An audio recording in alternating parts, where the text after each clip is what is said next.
What's up, guys? This is Team Hard Life Capt.Eric Zertuche, and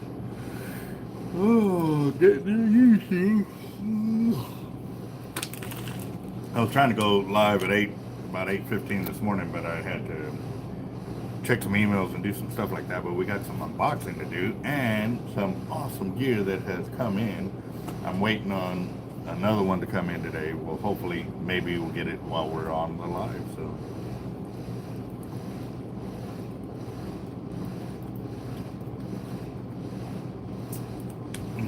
All right. What was I gonna do? Well, I'll wait for a few more of y'all to get here, but I'm definitely gonna have to move some stuff around because I don't know if y'all saw the live video feed from the shark tournament. We had a pretty awesome deal happen there, and if y'all missed out, y'all need to go back and watch that live video and let me know. It definitely wants something else, you know. So, excuse me. It's already twice that they lose this part on the holder for the gimbals on the phones and stuff like that. Ooh, I think I just found it. Oh, yes, I did. See if it'll work though. Oh, look at that. The screw actually came out from inside there, disconnected from there, so now I got to somehow open this. Maybe I could put some glue on it to keep it from coming back out again, but this is definitely the second time it's already done that. There it goes.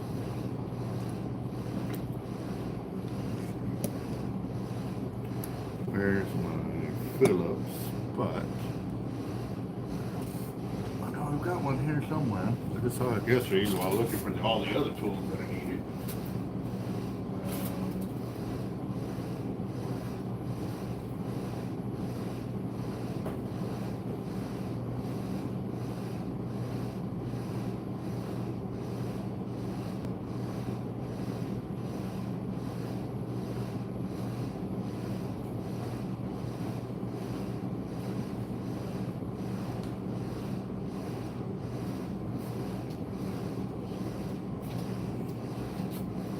Alright, here we go. Man, there you are. Homer. Who else? Homer Roger S. Thurman. Hustle, what's up, gents? How y'all doing? Oh, that's what I forgot to do. Hold on real quick. Just need to make sure this is back on here before I attempted this. But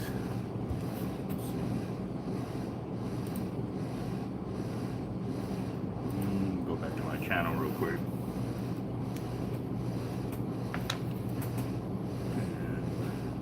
Go.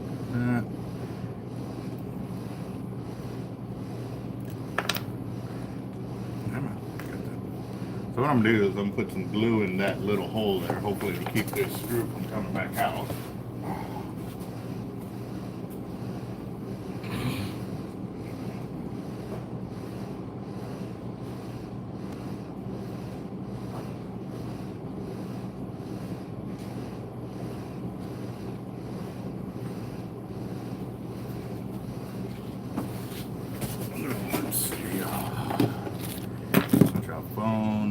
What's up, Chef? How you doing? Zach, Steve, what's up, gents? How you doing?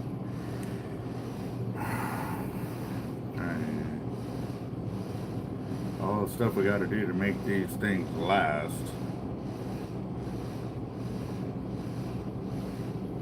Let's see if this will work.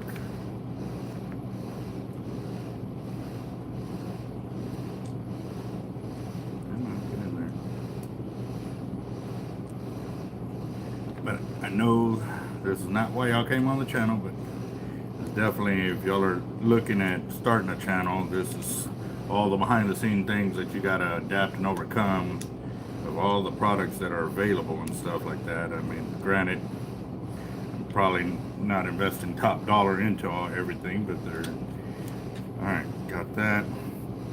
Hopefully that'll keep in place because now it's glued in this time.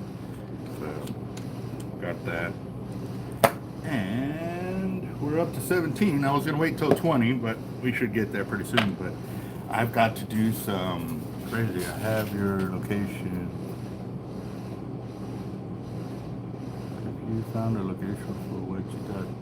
No, Roger. Actually, that's why I was looking up there, because I know we're definitely gonna have to move Wilson.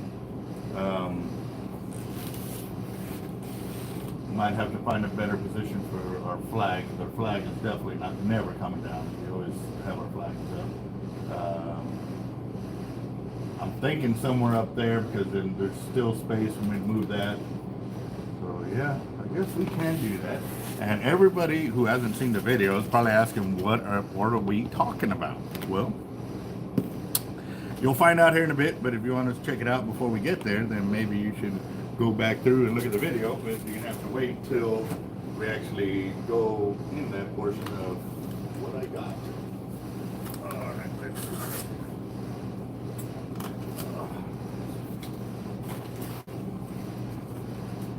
definitely can move these to another location.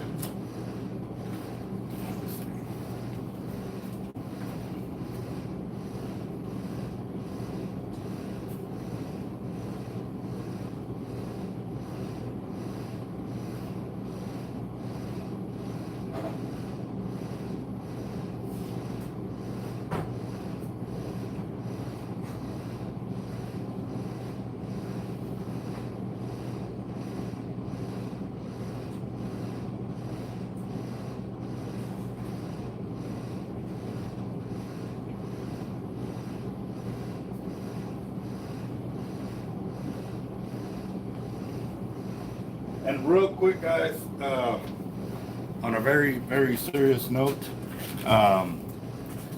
Capt.Eric was in a motorcycle accident a few days ago.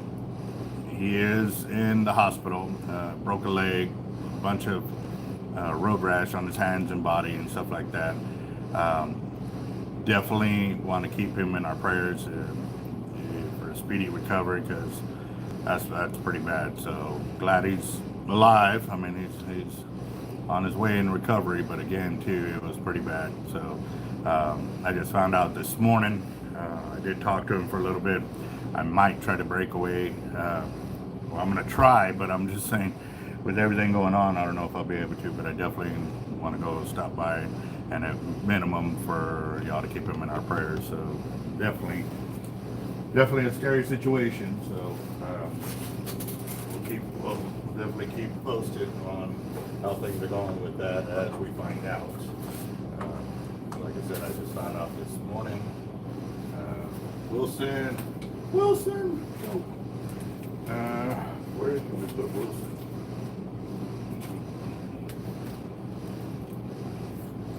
Maybe I can move some of this stuff out of here.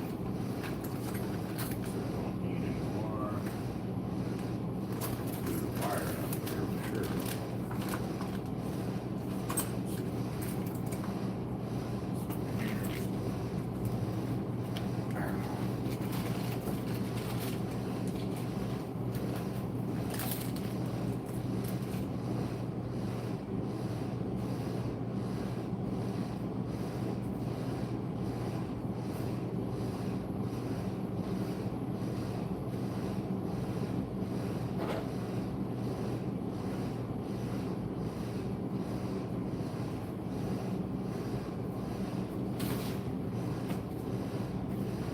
So it looks like, since this is going that direction, I've got an idea of how to make this work. I just thought of it right now.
through this wall and get a bunch of these leaders sorted because they've been hanging up here forever.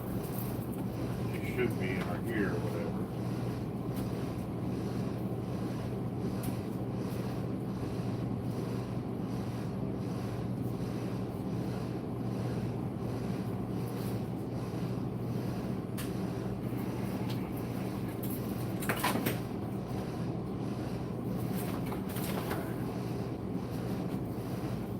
Let's see.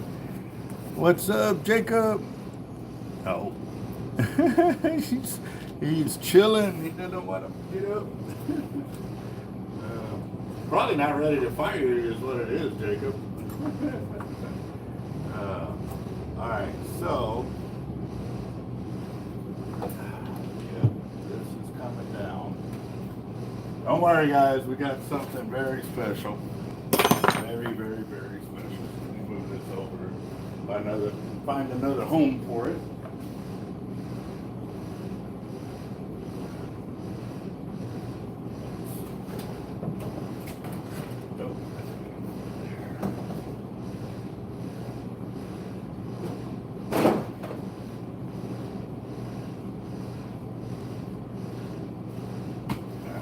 So, I think that might work there. Let's see on camera. Yep, it will. Okay, so here we go. Got missed out this weekend. The guys, the Blue Ranchers, everybody.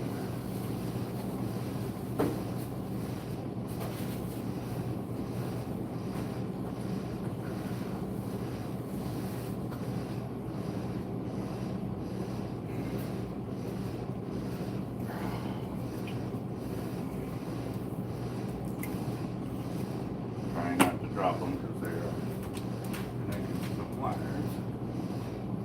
Make sure we are good to go.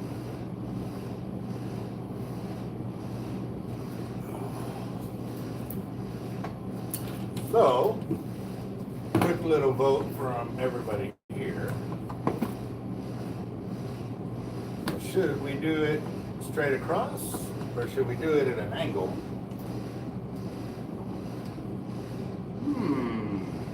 Kind of like that. The only bad thing is the cords don't reach that far down, and I don't want them hanging up there by themselves, but they probably would end up pulling out.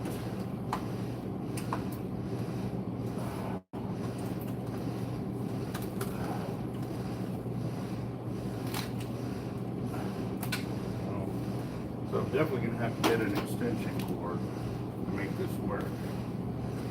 I'm trying to think if I have it here. I have to go get something. Hold on, actually I do got one. I do.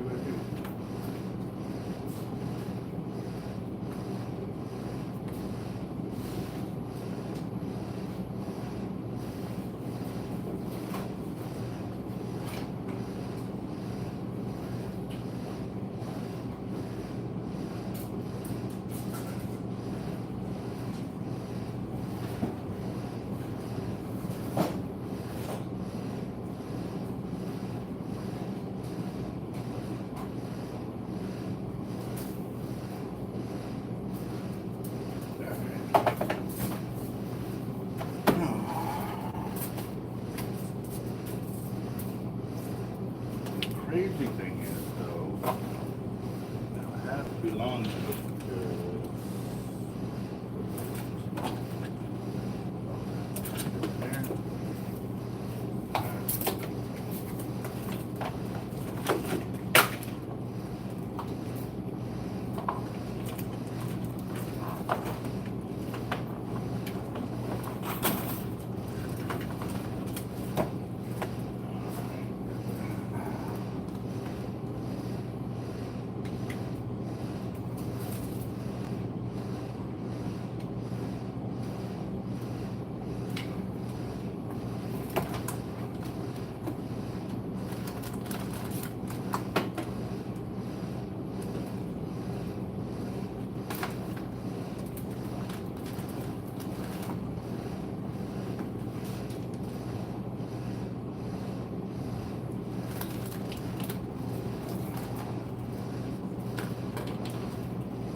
That's pretty awesome.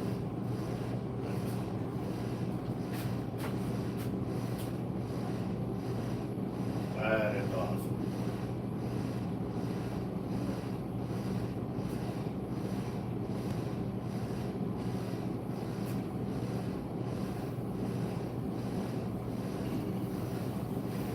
Oh, Jacob, real quick, boss. I know that Daniel likes to come on the channel a lot. Is there any of this kind of like lighting that could mess with him in any way, shape, or form, boss?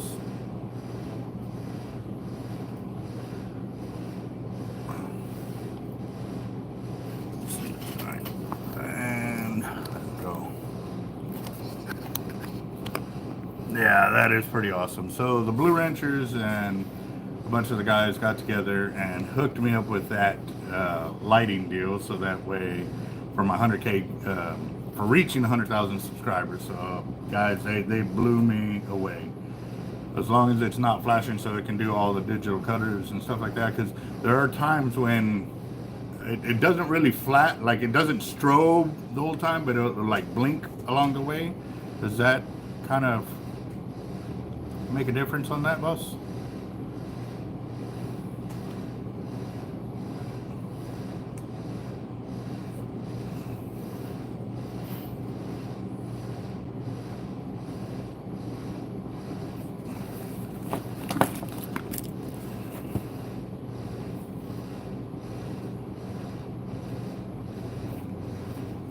So real quick, guys, I'm going to show y'all something.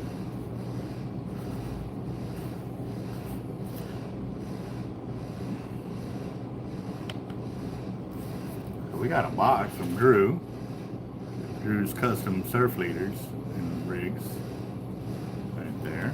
This is for a 100,000 subscriber mark giveaway.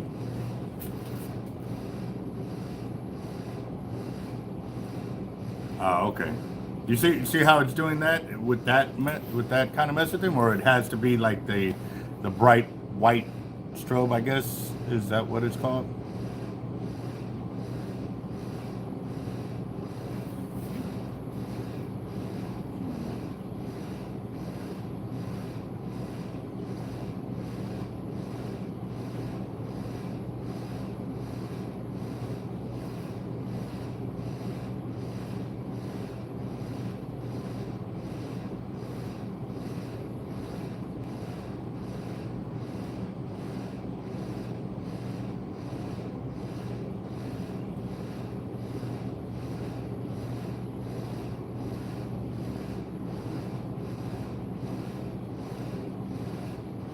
Let me see. Hold on real quick, guys.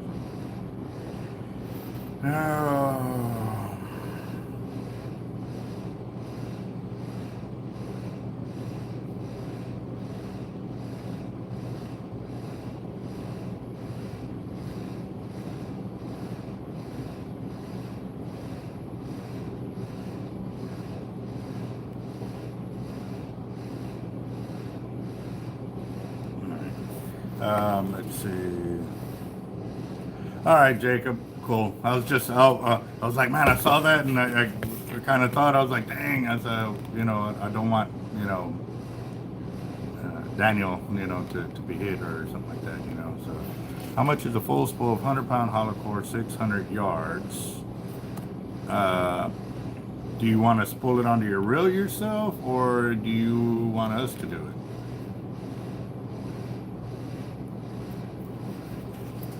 Because it's a little cheaper. We set up the spool to be directly shipped to you, but again, too, then you still have to bring it in for us to spool up. So there's where the fee comes into place. We sell it with the price already there, so that way, if any splices or anything has to be done, it's already taken care of.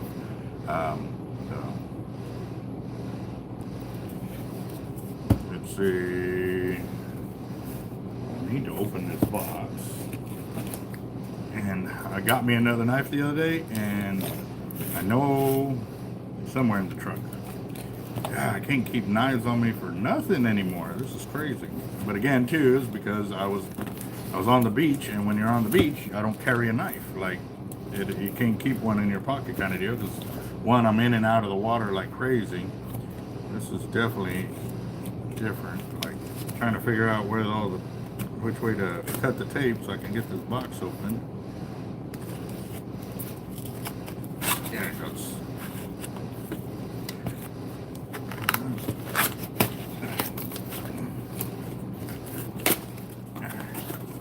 He's got a lot of leaders in there. Let's see what we got. Oh, guys, look at all of that. Wow. Wait. Okay. So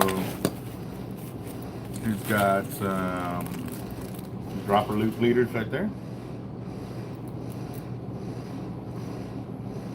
We got for fresh and salt water. Yeah. And he's got heavy steel leaders. This is one where you have to add your own type of hooks on there. There's snap soles instead. Let's see, we got the monoliter ones right here. Same deal. So that way you can add your own hooks on there. It's got snap soles. Looks like some 100-pound test, 130 maybe, 130, yeah. 135-pound mono, okay. And we've got more of the snap swivel rigs. He went this way because not everybody's the same. You know, they want different size hooks, different size this and that. So he figured he'd make leaders that would accommodate everybody and stuff like that. So yeah. True North, what's up, Chris? How you doing?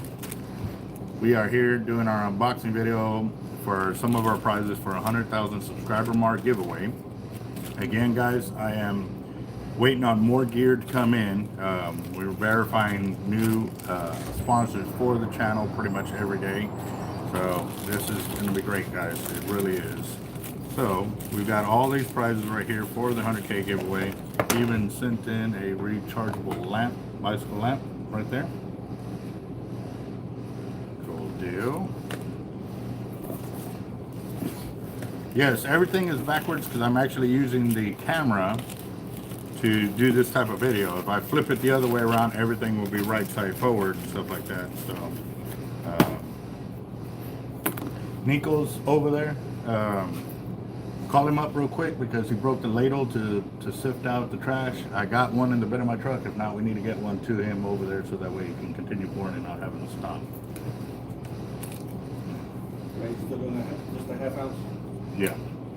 Yeah, but no, he told him to add on the 2 ounce no rolls because we still needed 4 pounds. Yeah, well, I'm saying, he has it here. Where? I know he has no rolls in here, but I don't know how much. Where? I just looked over there. I didn't see it.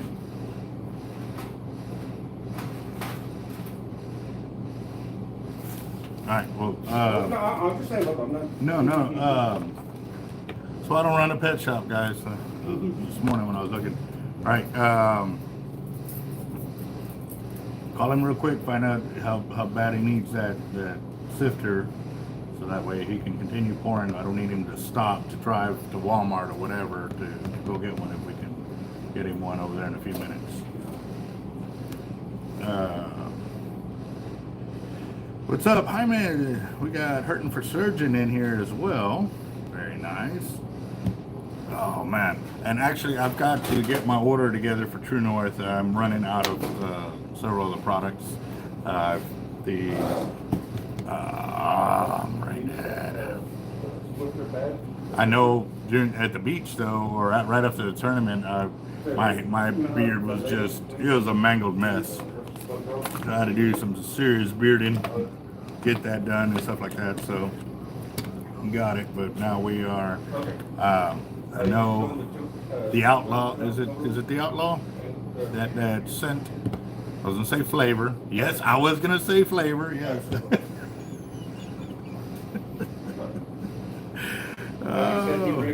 They'll hold for the day. No, I don't need him to hurt himself. I wouldn't make y'all work like that. No, he needs that. But also too, looking at that, do you think there's 40 of the 2 ounces in there? No. Honestly, I don't think so. But hold on, let me. Yeah, count them up real quick so that way he can stop pouring that and get to the half-ounce egg weights and stuff like that. I'll tell you in a minute. Let's see. Yeah, no, I got a lot of comments. Still gotta go back through the channel. I will get to those here pretty soon.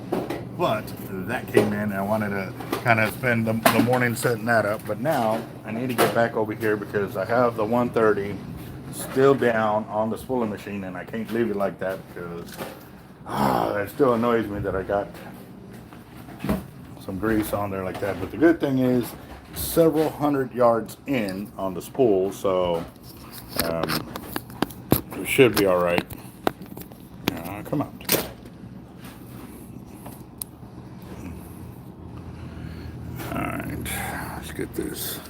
Get my area kind of cleaned up because I was pretty tired yesterday after running around trying to find those dang parts. I'm definitely going to have to get me an organized toolkit up here to accommodate anything I do need for this. Let's see.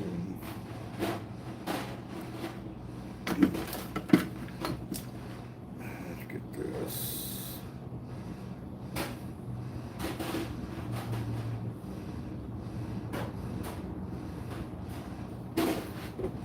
All right, here we go. All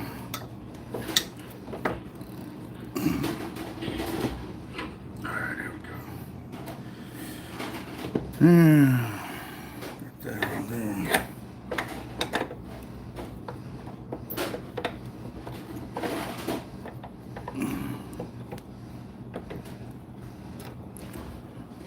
Let's see. Well, the video feed died yesterday, guys, so I did not get to finish pulling it back up, but kind of like it like that.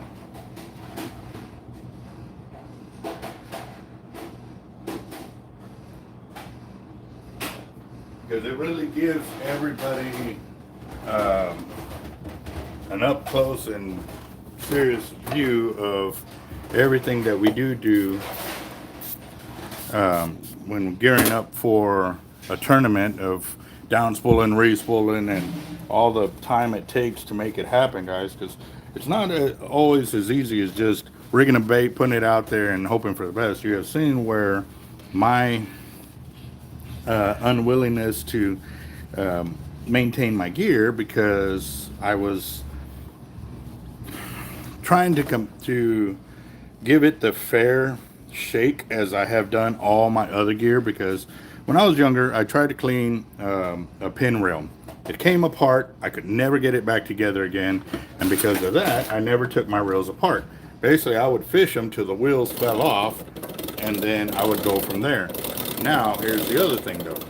As I started upgrading to the better fishing gear and tackle, I had a serious dilemma on my hand. How can I truly compare that kind of my new fishing gear to any of the older stuff, you know, and truly tell people, well, this is why it's better, if I could not honestly tell them, well, you don't really need to clean the gear, you don't need to do this, you don't need to do that, without actually doing it myself. So as you have seen, huh? We're good on the twos. We're good on the twos? We have four. I already called them. Okay, cool. He's just going to do a couple of more just so we can have a few extra. That's fine. That's fine. I just didn't want him pouring for an hour, you know, on it and stuff. Wow. See, as soon as I added drag to it, it went like, oh, but everything is all backed off. Come on. Still too loose. Come on. What is the best conventional reel? Well, need to know what you're trying to do and how you're trying to fish for me to make any kind of recommendations, because I'm going to be brutally honest, guys.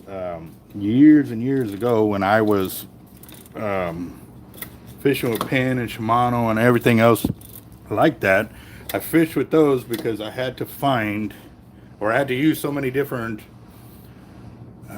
manufacturers of reels and sizes, because they could not, I could not find one company that could accomplish everything for me. And what I mean by that is all the different styles of fishing that I do and have done, I had to have Shimano for this, Penn for this, Abu Garcia for this one, Newell's for this, and it wasn't probably I had to have them. It was just I liked certain things about them that gave me an advantage in that style of fishing that I would do with them. However, once I did go to Avet reels, it was pretty much over. It was like, okay, there's no reason for me to have all these different types of reels in my arsenal. Wow, that was weird. Okay. Okay, I didn't do something right. Yeah, that should not be that hard. It's good in free spool, but yeah, no, there's something I did not do right on the reel, so give me a second.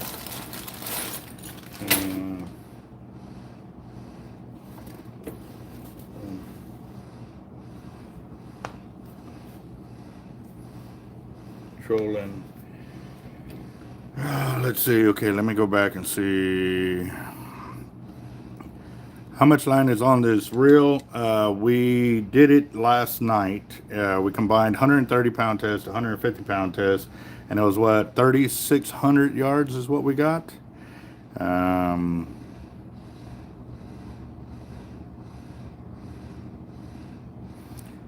Yeah, I'm definitely gonna have to do that for this 130 because it definitely needs some TLC. Let's see. All right, for trolling, I'm gonna be honest, guys. I have played with the accurate reels, and they just have too fast of a ramp. Literally, you can go from here to here, and it's nothing or all the way locked down. Like there's no, like here, I can, do a huge gradient deal of the amount of drag that is applied. And actually, y'all didn't see that. So with accurate reels, it's here's nothing, here's everything. Like there's a super ramp. Even when you mess with the preset on it, it still does that. And that's even with the newer reels. Like there's no real gradient to it.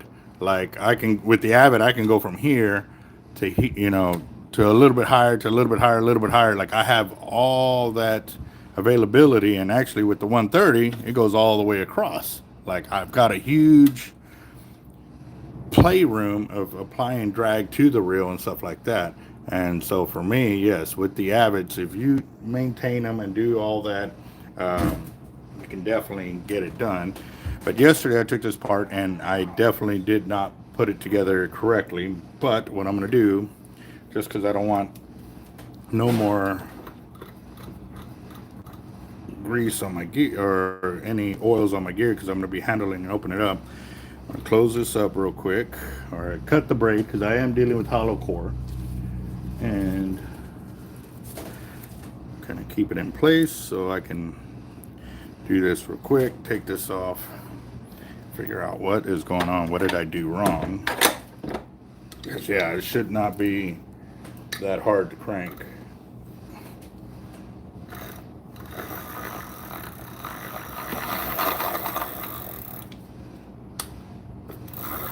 There's something, yeah.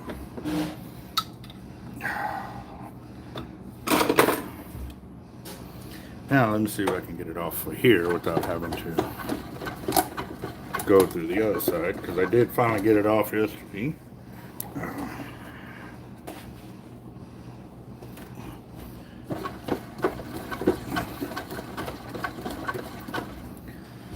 And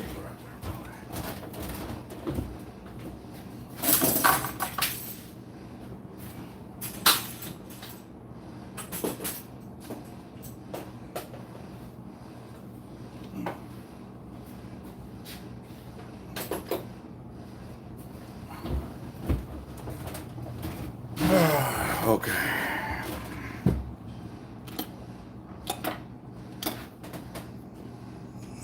Do this again. Hang on. I don't know why it's doing that, but it is.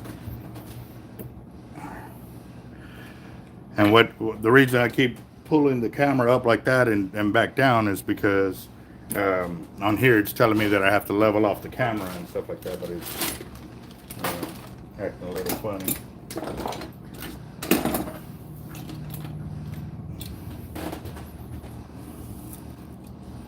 Nope, that's not it.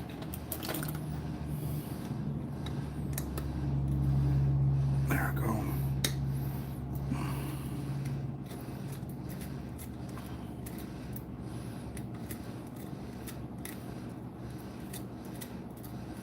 Come on.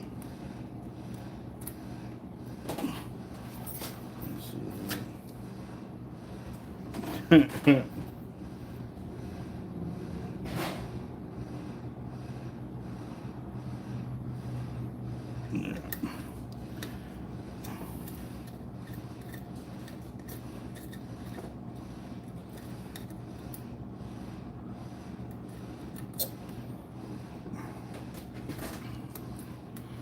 Yeah, and that really is unsafe for real, guys. They may say, "Oh, I love putting the drag on fat." Da, da, da. Well, it's not safe, guys. Especially for the guys, they're not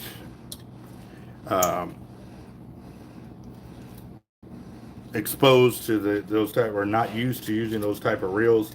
It is something that they can be very dangerous really quick. One, you can lose your rod or reel because you raise up the drag like that and you're not harnessed in, or you are harnessed in, you get jerked off the boat. Like, having that availability of a ramp up on your drag is very important, and they don't do it with those reels. But even then, I've seen where they start out like that, but a few months later it's gone. Like they don't have a good shelf life of that ramp or your drag being able to work its way up like that. And this reel is really old, guys, and I have beat it up big time, and I don't understand again why anything on this side should be holding it.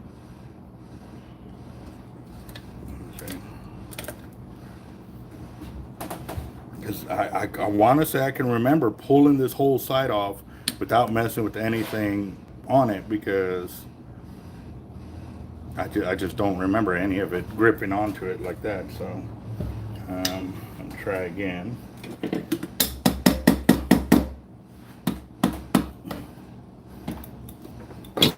Yep, there you go. I told y'all it could be done. I remembered that. It's been so long. Drag the plate back on. Oh, that's great.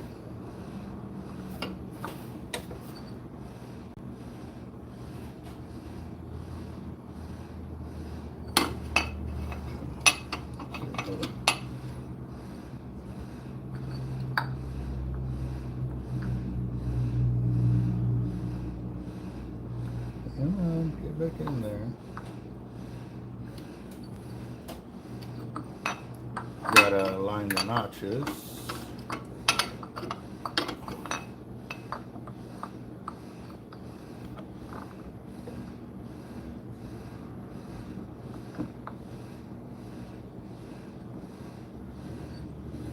All right.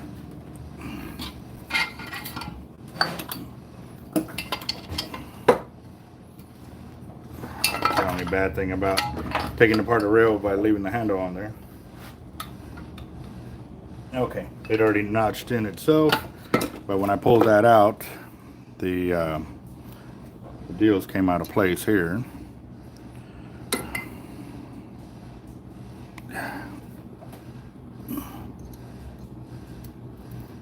That's for the anti-dog, or the dog deal.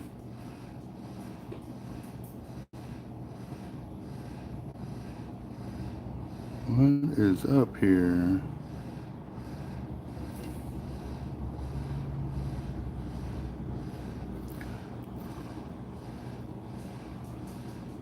What's that? Ooh, I definitely did something wrong there. Okay, hold on.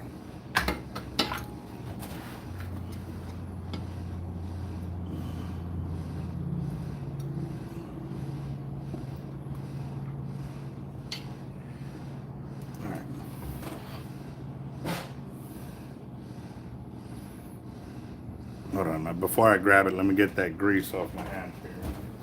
I think I know what I did wrong.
Alright, here we go.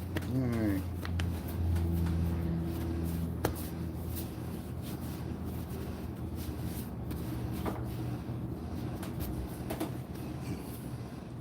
Now, if I do anything with my Avets, I send them back to Avet, so that way there is no question about it. And a lot of times the gear is covered by warranty, so I will always send it back to Avet to have them work on my gear for sure. So this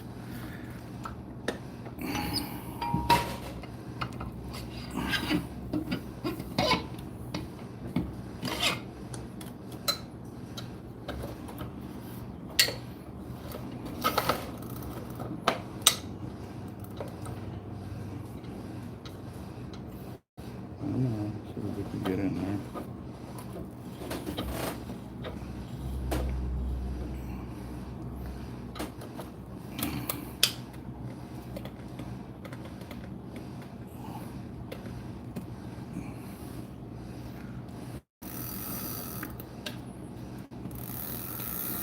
Yep, there we go. I got it all in there nice and smooth now. I said it was probably me yesterday being a little frustrated with not being able to get it apart the first time, and you can definitely tell, again guys, why I never cleaned, well, I explained why I never cleaned my gear, and it was because of that reason. Like, I had to be able to answer all these questions for guys that wanted to get in the gear and stuff like that. The biggest thing was the pricing. When you talk about the pricing and they go from, you know, $100 reels, $200 reels to now a $400 reel, I had to be able to firsthand tell you exactly what to expect, what not to expect. And the only way to do that was to actually put myself through it and my gear. So now that we've seen that it has gone this long, and actually you can go back through my videos and find out exactly when I got this reel, and you'll see when the last time I actually took this reel apart. Well, yesterday was the first time I tried to take this reel apart in that long, and it was kind of a pain in the butt. It really was. I mean, I'm honest, guys, I don't work on reels personally. If we have any reels that come in, I got a third-party company that does it for me, because one, we don't have the time. We just, in the manufacturing process of all the gear that we do put out, we just don't have the time to sit there and clean reels. We tried it before, and yeah, we just fell too far behind, and so now we let the other guys do it, which is awesome. It keeps us moving forward quickly, and now you can see that it was a little bit easier to get it apart and get it back together, because now I did it twice back to back, and I am missing a screw. Made a joke about that yesterday, that had an extra screw, and now I'm missing one. So it's here. I just got to find it. I really have to clean out my work center again. It's slowly getting cluttered again. So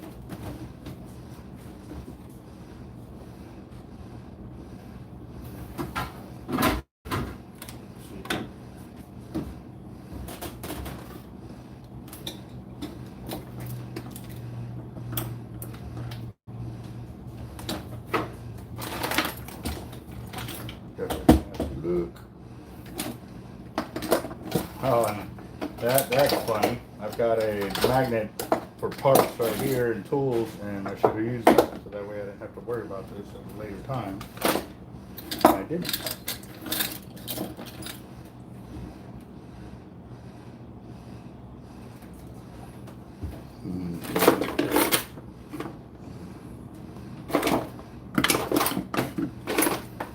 Well, that's bad. It fell on the floor somewhere.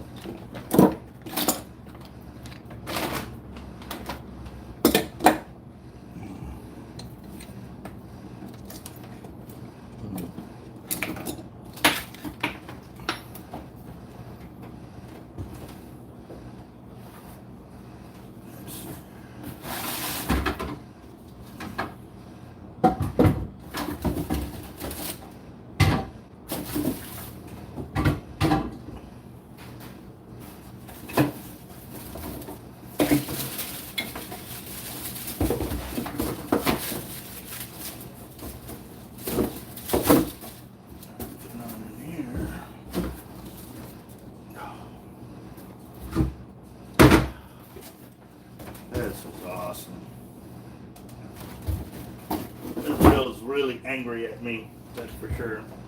All the neglect that I have put it through. That's for sure.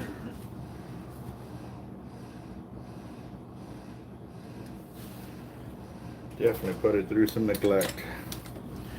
Alright, well, I'm not going to look for it right now because normally that's the way it works. When you don't look for something, it pops right up at you. So I'm going to go ahead and put this on here so I can at least get it spooled up, get the gear out of the way, because if customers come in looking for a spooling, I'm kind of halfway through this.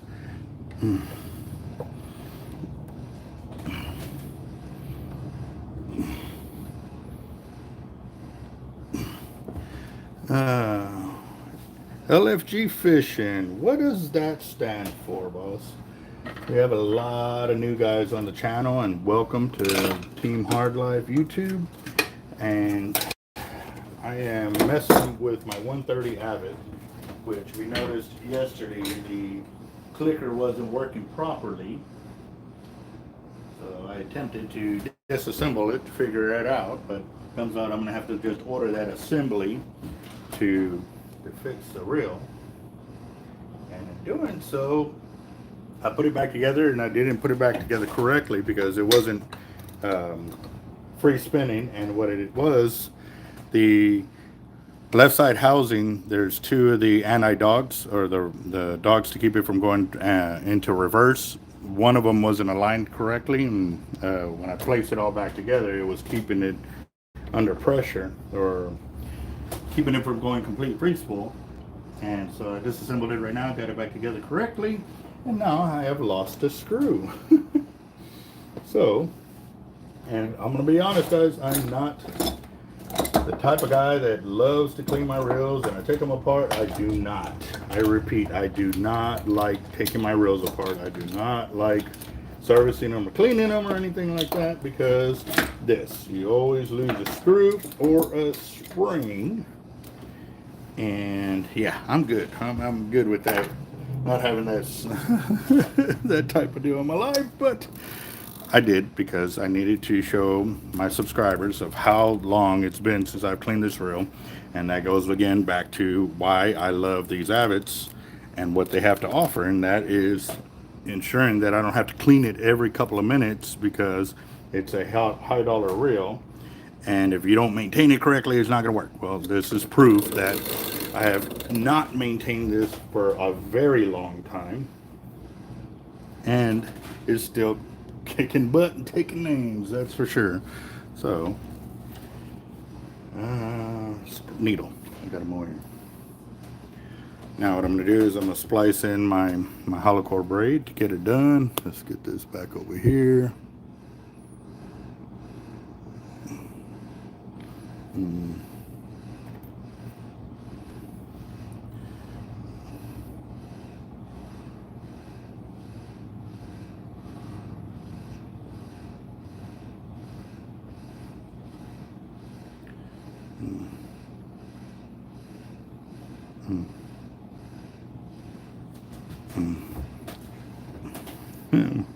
How can I go fishing at that time? That's what I'm talking about. That's what that question that faces us all is, when can I go fishing again?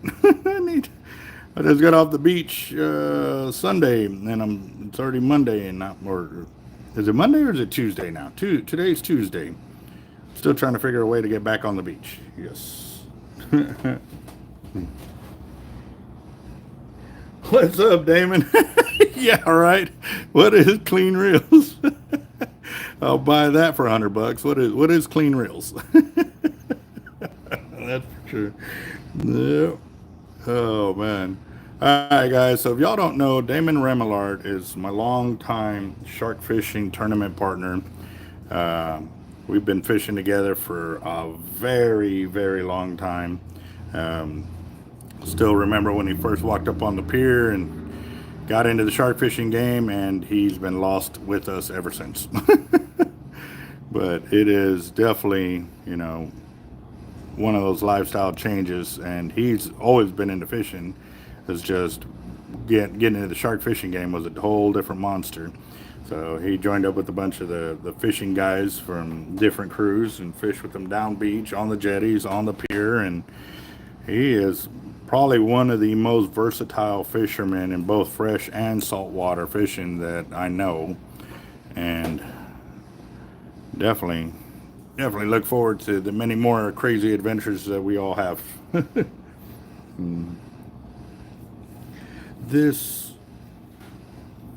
Yeah, you came out here with the HEB cart. Yes, I remember that one.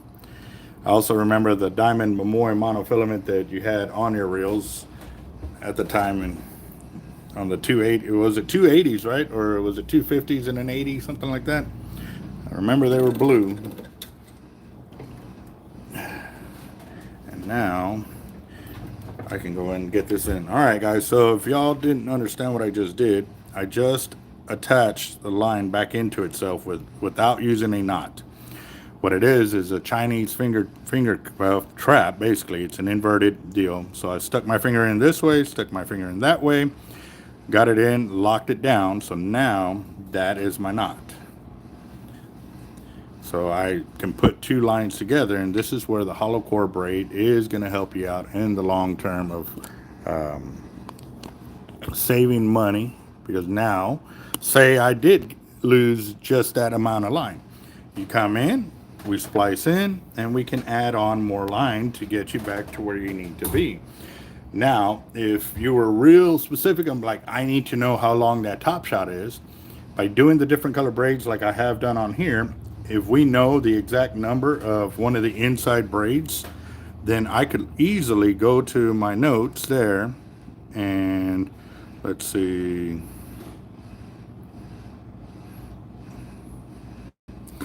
All right, so, ooh, and I didn't even put, it was 3630, right, for the total line capacity of the reel.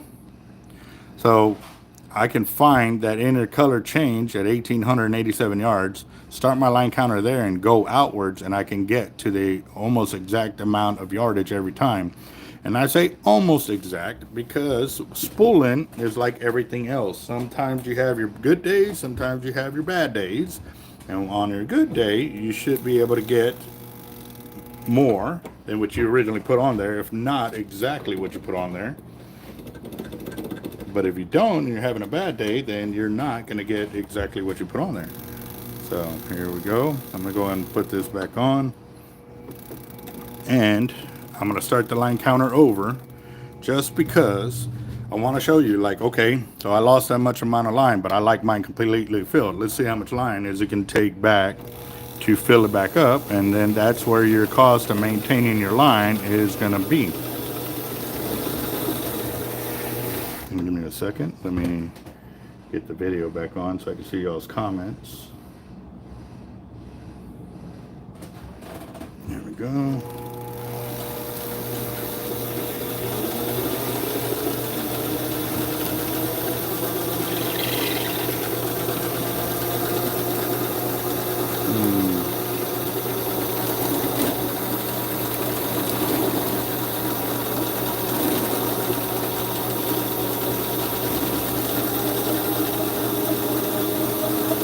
And please feel free to ask your questions, guys. We have developed our channel to be a knowledge sharing channel. We encourage people to ask their questions. That way they can learn the knowledge they are seeking. And I guarantee you, I don't know everything, but I got a lot of guys on here that we got a huge database of knowledge and networking that everybody is willing to help out. So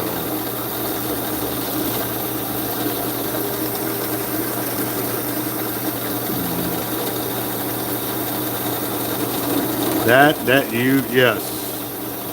Hurting, that is no lie right there, boss.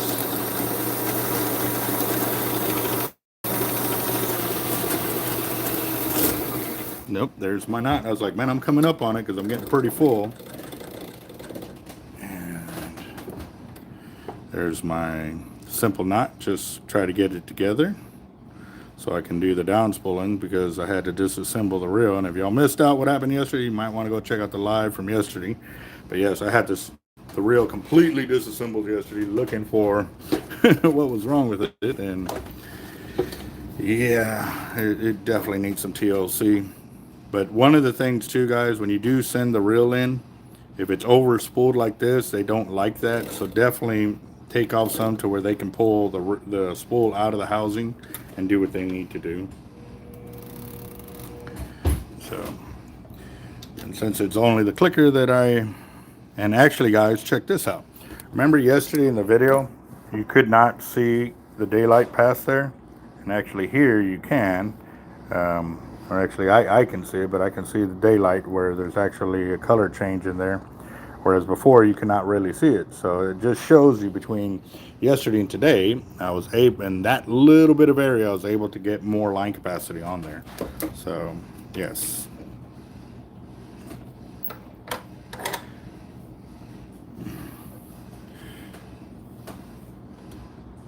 Good reel for panfish. That would be Damon right there. Oh, that is awesome. That is a big reel.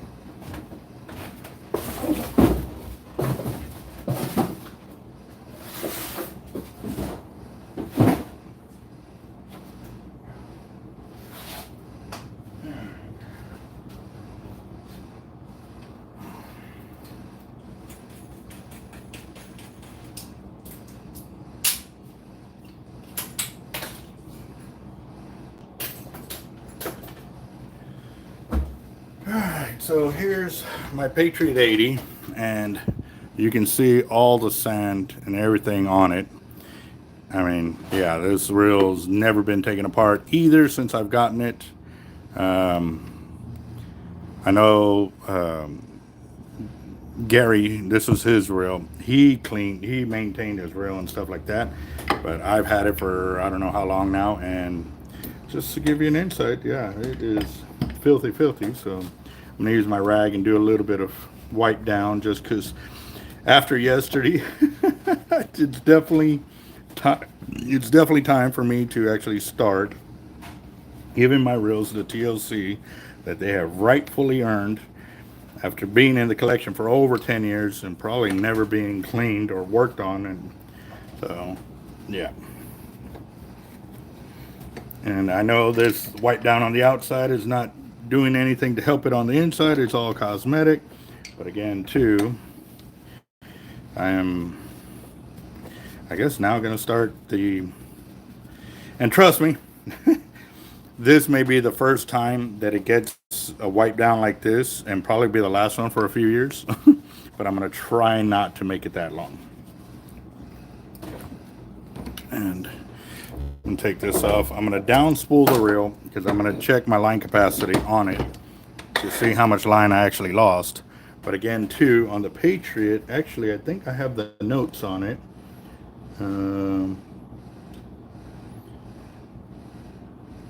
Patriot 80 wide. So all I have to do is go down to the dark chartreuse, and that will tell me I'm at 1,320 yards. So that's where the line capacity is going to help me out, because I'm in the blue right now. I lost the orange. I'm in the blue somewhere, so I need to download it or down spool it till I hit the chartreuse. So now that I have these colors in those different areas, I can tell how much line capacity I already have on there because I already pulled it on the line counter here, and I kept track of it. So now this is really going to help me for future reference. And I need a spool to down spool. Got one right here. So how is everybody's morning going? I know quite a few of y'all just got on the channel, but y'all did miss, we posted up the gift that was gifted to me by my blue wrenchers here on the channel and several of the other guys as well. I am truly humbled by the notion, guys. Y'all really caught me by surprise, and I do appreciate it very, very much.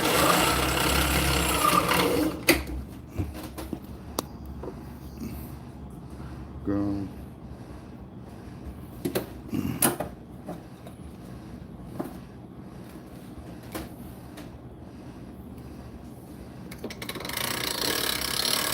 Yes, that is correct, Hurting for Surgeon.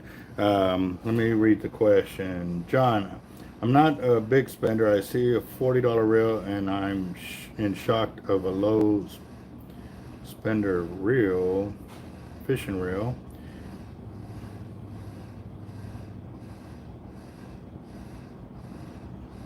Okay, so John, depending on the type of reel that you are using, different manufacturers create different kind of reels. So here on the Avets, they have a bow in the spool housing. So this allows me to overfill my spool.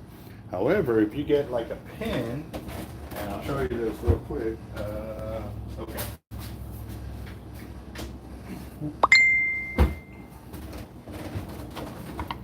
So here's a pin 12/0. You see the bar right here and the spool, it literally goes straight across of it. And because of that, I cannot overfill my spool, but I can to an extent, but it depends how well you want to be able to reel it back in, and or do you want to take that chance? I've actually filled these 12/0 up to the edge of the spool housing right here and kept it flush all the way across. But that's because I'm regulated on what the spool or the reel that I'm using at the time allows me to do. But again, too, that's only for the big reels that you are not casting. And you do not, I repeat, you do not want to overfill a reel that you are casting, because if you do, you're asking for a lot of backlashing. As the reel spins to release the braid or the mono, it needs to expand a little bit, and when it expands a little bit, it hits that side housing and it will cause a backlash and blow up. So that is something else we have learned after going through the reels and spooling them up and then casting them ourselves. We learned that there is actually a proper height for spooling reels. All right, now that I got this, I'm going to download this, get to the chartreuse, and I'll be good to go.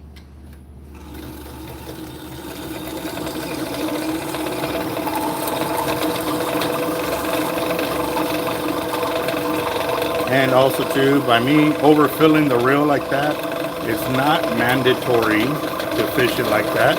I choose to do that with my reels and others that want it like that, because it increases my line capacity and ensures that if I ever hit that 1% fish that decides to run and I have to let him run, then I know I have plenty of line capacity to be able to ensure that whatever he wants to do, I'm capable of handling it. So, all right, got that. Now, my line counter here tells me that I'm at Patriot Reel, the dark chartreuse. I'm at 1,320 yards. So I'm going to set my line counter to 0 and re-spool this braid back on and add on more so I can ensure I know exactly where I'm at all times. And this will help me increase my understanding, or ensure that I'm, up to speed as much as possible while fighting a fish and or kayaking out baits. Say I lose a whole bunch of line. I can actually sit there and tell you, okay, you know what, I'm good to go. I can still run that out because I've got 1,320 yards. I can still put this out 600, 700, 800 yards and still have plenty of line to fight a big fish. If I didn't do that, then I would be at best guessing of how much line capacity I got. And again, too, yes, I spool reels for a living here. As y'all can see, I'll go through, shoot, thousands and thousands of yards of line on every day of spooling reels when I do. And learning when I download a reel what it looks like at that point with how much yardage, with what pound test line, is something that I pay attention to big time, because I want to ensure that when I'm out with somebody, I can tell them by looking at the reel exactly where they're at. Why is that line like that? You see that? The line that's crossed that way? I'm gonna fix that real quick.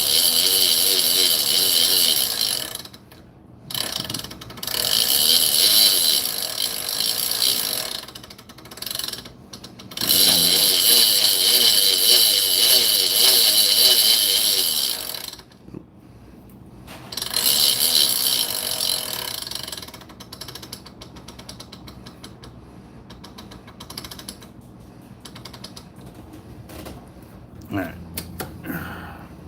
And also too, just a heads up, when I spool line off like that, it does not mess with the line counter, because the line counter is connected to the spool that's up on top.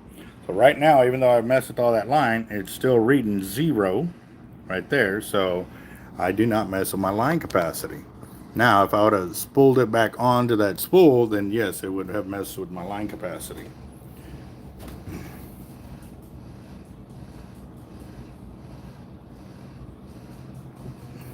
Oop, gotta go the other way.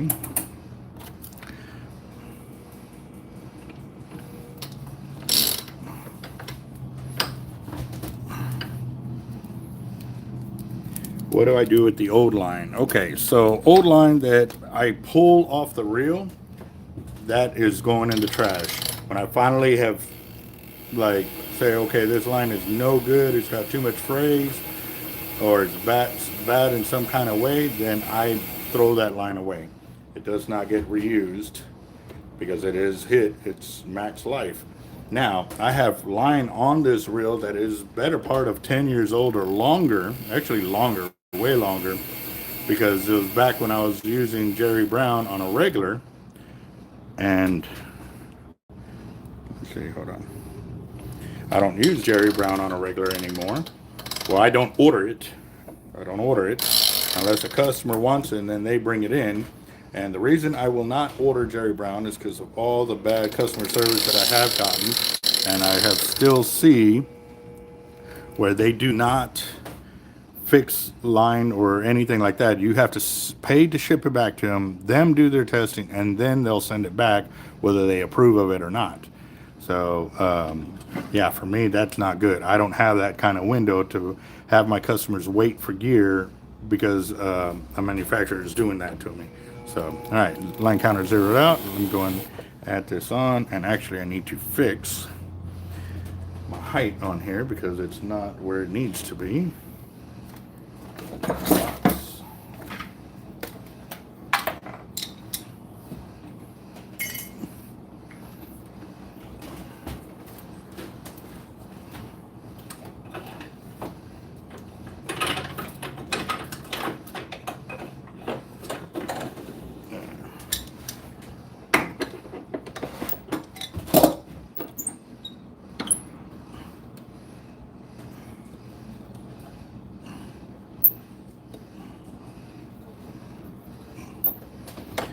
Oh yes, today is Fire Drawing Tuesday too, so yep, we will be having a fire drawing later on today, guys, so stay tuned for that. It is a $10 buy-in today. There's two ways, well, there's three ways to pay, either in person and or through the super chat on the live and or through Cash App.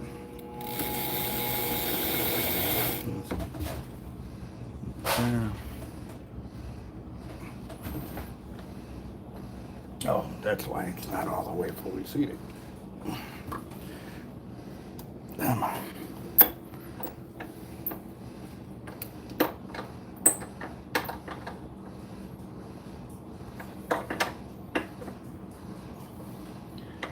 there's something definitely messing with this thread here. And you know what? Let me...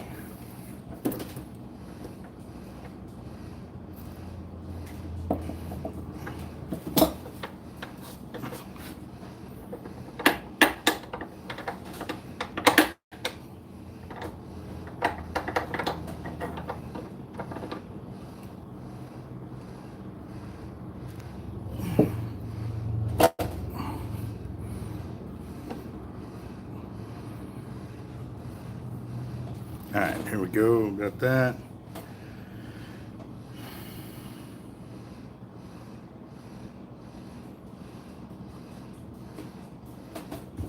All right, here we go.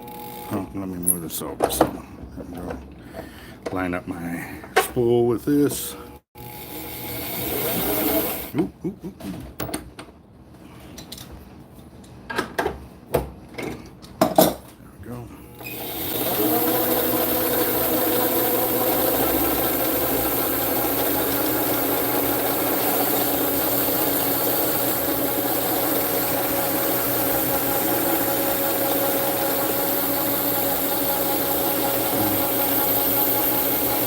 Right now I'm reloading my Avet 80 with the 130 that I already had on there. I'm just going through because we did feel some frayage as well. That's the other thing too. Me taking it down to that line ensures that I am also checking the frayed for any frays while doing this. But also too, because I'm using the hollow core braided line, I already had that different color there, and I already had the line capacity at that color, so I don't have to take it all the way down to get line capacity. I can do it from where it's at. Whoop, I think there's some frays right there. Give me a second.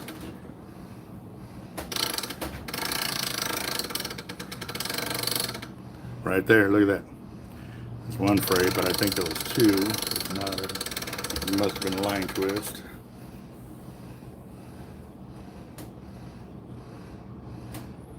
Alright, so there's a start of a fray right there. And then there's a bad fray right there. So what I'm going to do, since that's only like about 2 foot apart, yeah. Told you there was 2 frays. One right there and one right there.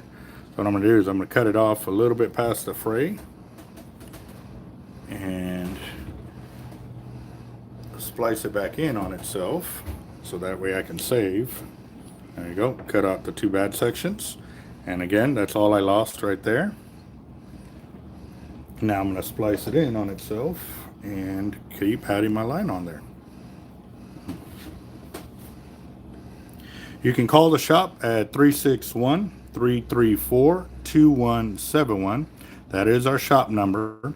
And yes, I am live on the channel right now. So if you do call right now, you'll end up talking to Jeff, my manager, who's over there breaking weights right now because we got an order going out for one of our distributors. They came by yesterday and placed an order with us, and we're already almost done filling it up for them. Wasn't a huge order, but still, an order is an order. It's got to go out.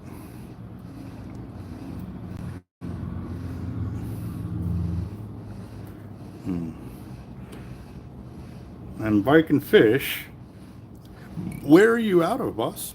Just curious. We ask all of our new subscribers that, and what style of fishing they do. It looks like you do tuna as well. So is that the only style of fishing do you do, or do you do land-based fishing and stuff like that?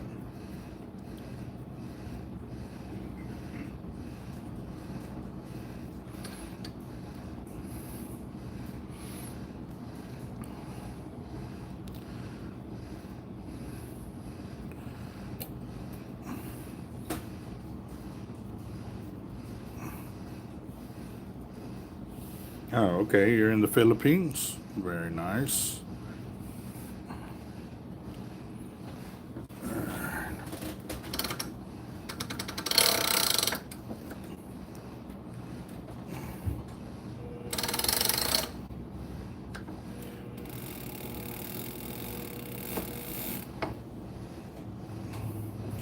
What's up?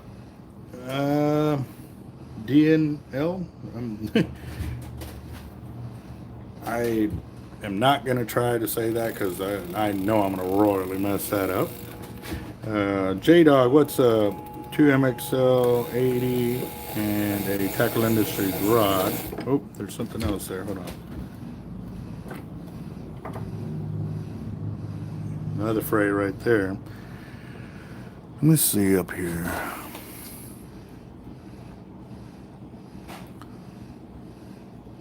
Yeah. Okay, guys. So I'm going to make a judgment call right here, and I'm going to show you why. Right there, you can see a fray. Right? And then you go a little further. Come on. Stay focused. There's another one right there. Another one right there. Looks like there's a burn mark or something right there. Go a little further.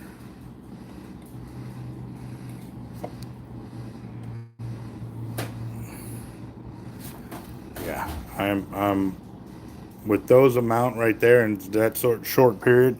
What I'm going to do is I'm going to go ahead and cut it right here. I'm going to remove that top section and go ahead and add in my new braid. So this is where the cost of maintaining your line capacity is going to help you, because now, again, yes, I did get cut off on the beach. I lost, you know, however much braid it was here to fill it up. But now I've got a line counter of where I'm at on this amount of yardage there, and I'm going to go ahead and add in. And let's see, let me get back to my deal.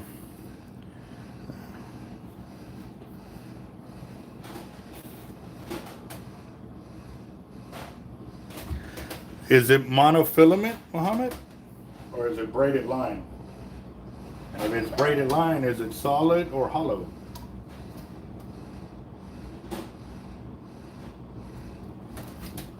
Hey, Jeff, I was going to ask too. We had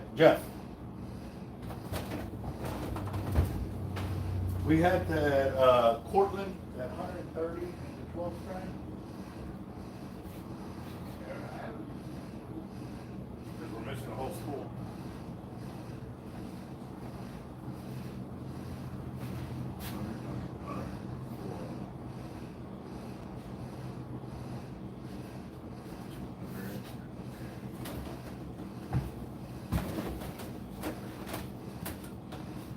Because you remember those four colors that we got in? The seafoam, the pink, and it's orange. That's the color we're missing. Is that the one that you were going to send back? Why? There was something, I thought there was one that was messed up or something like that we were going to send back. Nope, not. It's orange. That I do remember. Of the Cortland and the 12 strand. I'm telling you, like I knew we were missing some line. All right, guys. So right here, I've got the 12 strand in the Cortland right here.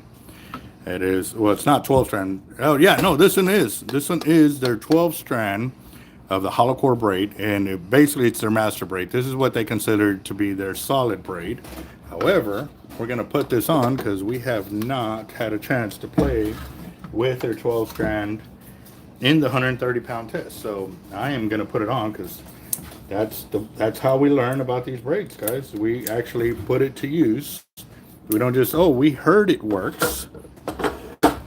If we hear something works, we're definitely going to give it a shot. I'll put it that way.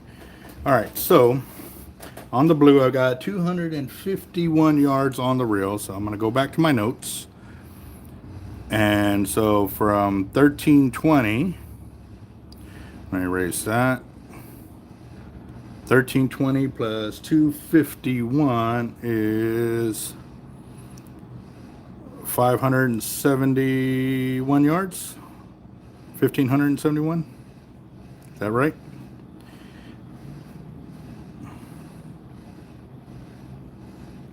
$251.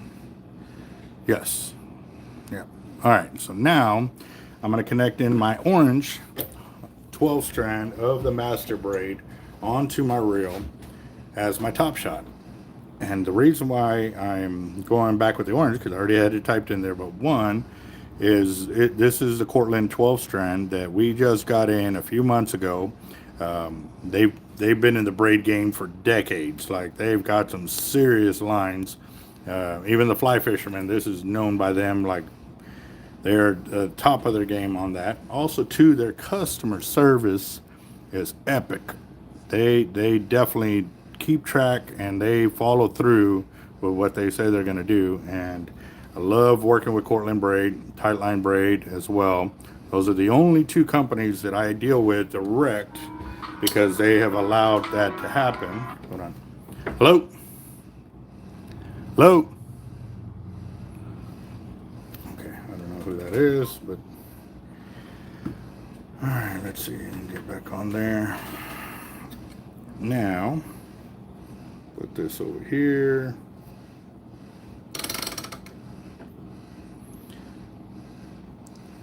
That is another thing. Yes, sun will eat the lines.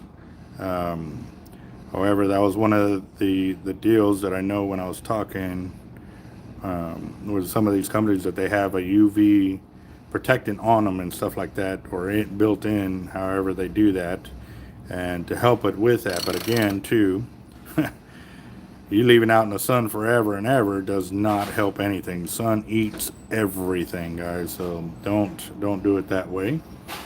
And definitely keep track of it. Let's see.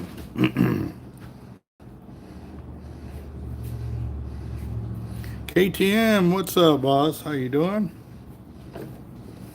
What's up, Bluegrass in the house? Yeah, he is. What's up, Bluegrass? How you doing? All right, so my line counter is good to go. Go ahead and add this on. God, that sounds so awesome. All right, let me move this over just a little bit.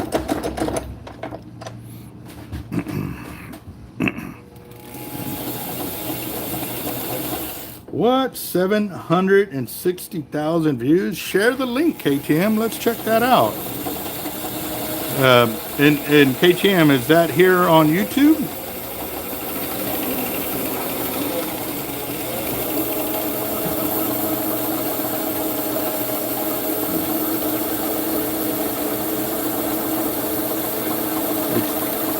It's on TI. What's TI?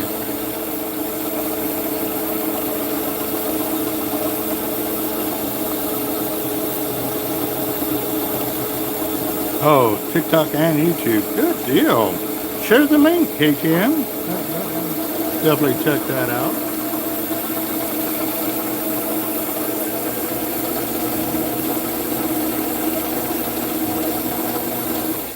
Also, too, the reason why I also wanted to go with the Cortland and the 130 of the 12 strand is because I got 130 in the tight line on the rest of my reels. So here's a big thing and a real big issue with me, guys, is, you know, a lot of guys, well, I didn't do this, or I didn't get cut off, and I didn't, you know, okay, but you were a mile from me, 2 miles from me. We were not fishing the same structure. When I test braids, they're off the same rack, going the same distance, same bait, same tackle. And yes, it may not be the exact area that this braid is sitting at and this braid is sitting at, but it will be pretty identical. You cannot compare fishing off of one rack a mile away from me and not get any cutoffs and say, oh, it's your line. No, you cannot make that call, guys. And this is, if you ever are in testing, you test that area, you have the same, whatever you're testing, like this is 130 pound in the Cortland. I have other reels with 130 pound in tight line. Putting them off the same rack, checking for everything, you know, making sure, actually I got to go back through the other reels, download them, and ensure that there's no frays. But you put them both out there, and you put them at the same distance, you know, spread out a little bit so they don't get tangled up or whatever, and then you see what happens. That is the fairest way to make a judgment call on lines. You cannot sit there and say, oh, I didn't get no cutoffs all weekend. That's great, man. Like, maybe the style of fish that were in our area weren't in your area, meaning bluefish, Spanish mackerel, sharks, pup sharks. Those move. They don't stay in one place all the time. But now if there's structure there too, that's the other thing. The different bottoms are different everywhere. Like, you know, being that far away from me, you could have a completely different structure on the bottom, or sandbars and all of that. And depending on how far you run your baits or don't run your baits, like, you can't make that judgment call. You cannot compare the two. So just when you hear guys talking about it, just take that in consideration. Well, was it off the same rack? Were they running the same distance? Like, you got to ask these questions to learn the knowledge, guys. So that's just a little heads up there.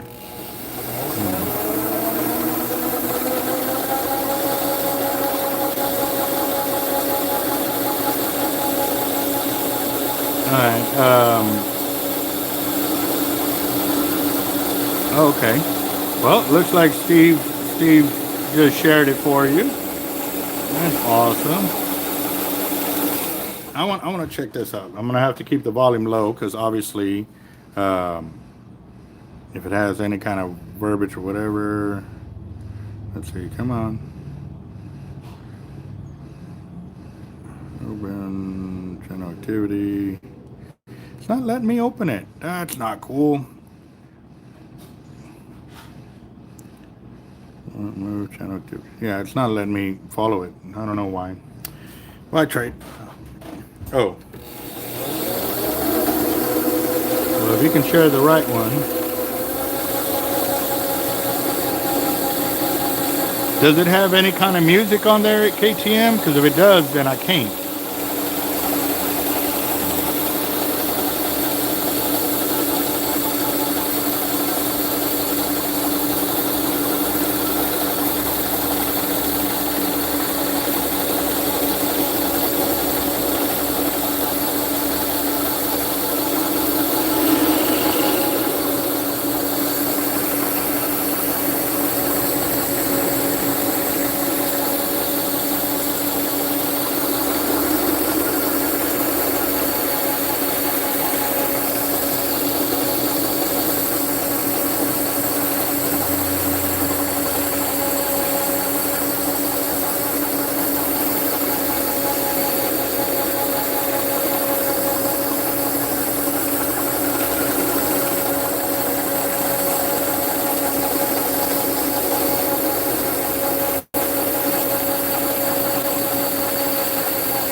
A little overfilled there, but I don't see it touching the housing yet.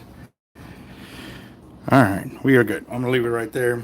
I just, with the two pieces, or actually, got 1,109 yards minus whatever it was. Was it two?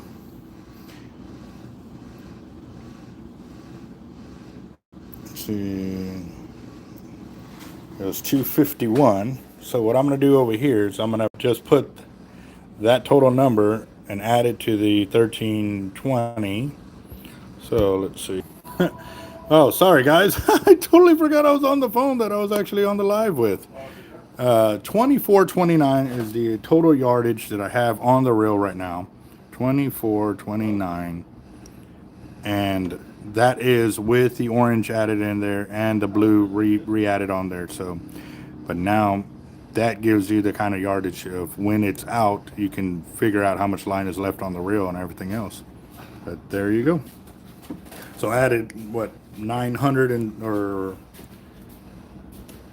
yeah, 800 and what, 50 something yards of line on the reel for the top shot. So yeah, very good, very good.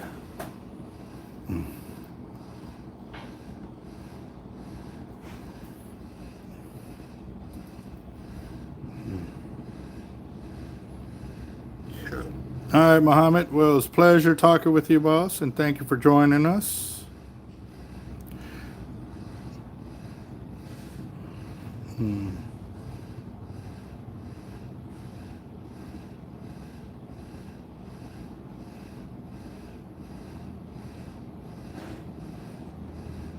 Wow, let me see.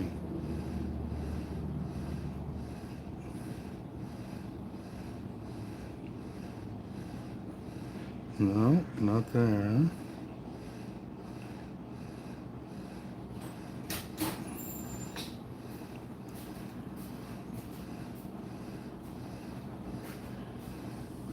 All right, it's not letting me follow the link on here. Maybe I'll have to go to my computer to find it there, but it's...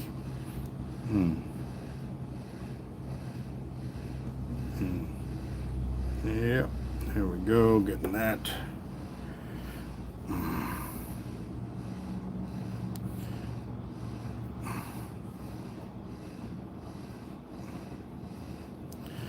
I'm kind of excited, guys, because we got a very special prize coming in today. Very, very, very special. We will be doing our live video feed later on this afternoon for our fire drawing. $10 buy-in. Remember that's going on. You can get in through the Cash App and or through the Super Chat. And yes, I did not get to do a fire drawing on Friday because we were on the beach and we were pretty booked up with, you know, me getting on the kayak and getting baits out and getting camp set up and everything else. So I did not get to do it as I planned to. But and there we go. So yes, sir. This reel is, oh, gotta loosen that up. There we go.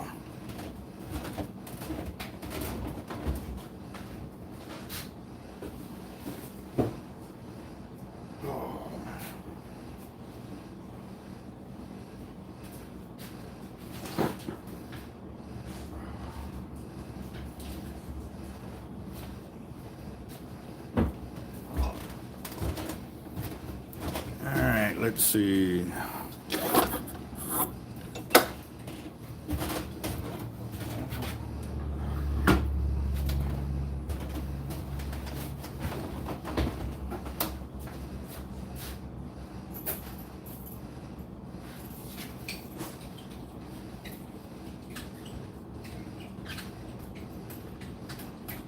Taking off another 80 real quick so we can check this line.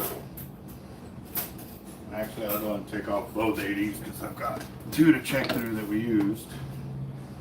Definitely going to try and stay on top of this. Something that I normally don't do unless I know I've got frays, but I know in the area we were fishing at, man, there was a bad mackerel problem. And it hasn't, I'm be honest, guys, I've yet to find a line that does not get cut off with fish in the water like that. Whether it be sharks or mackerel, whatever it is, I've yet to find a line that, you know,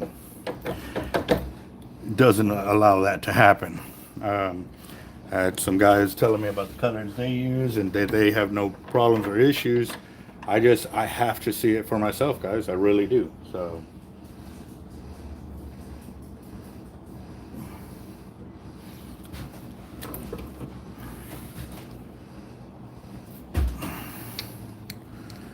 all right. Oh, why?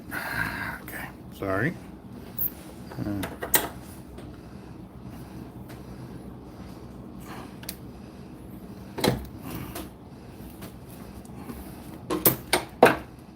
You were told 300-pound hollow cord. Nope, that is not true as well, Corey.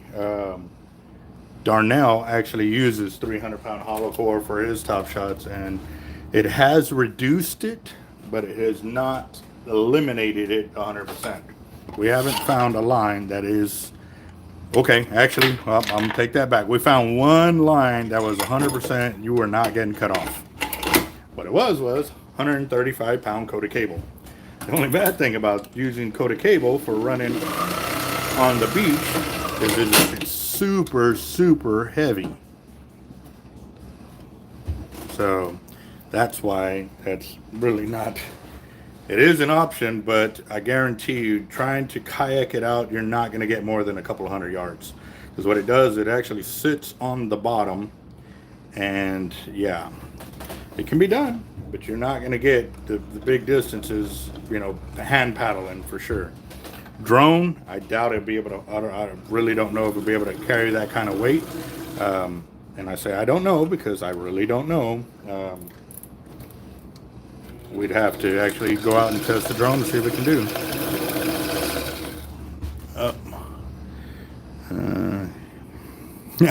Right, yeah, yes.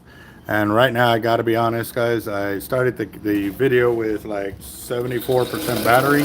The reason I did that is because I didn't realize I was working on the videos last night while I was at the house, and because I was doing that, I did not keep them on the charge throughout the night when I went to sleep, so I had to put them on the charge this morning.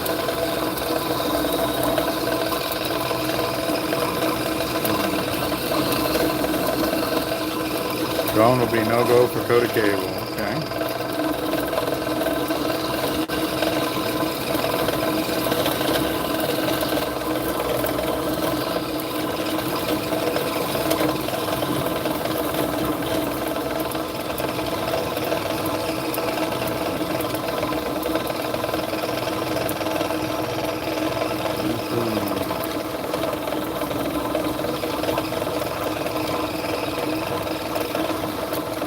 The 300 pounds still gets cut, boss.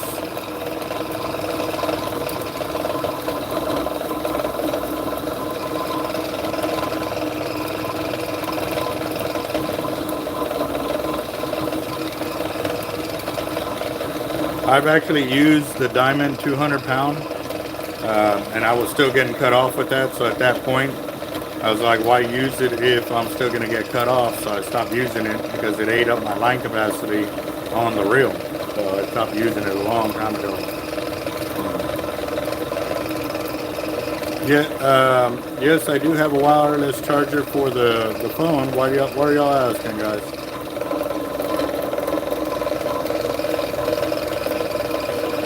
The other thing is, though, when I do the wireless charger on the phone like that, it heats up the phone because, one, I'm already live, so that's already heating up the phone. Two, you put a charger on it, it's going to heat it up even more. So, yeah.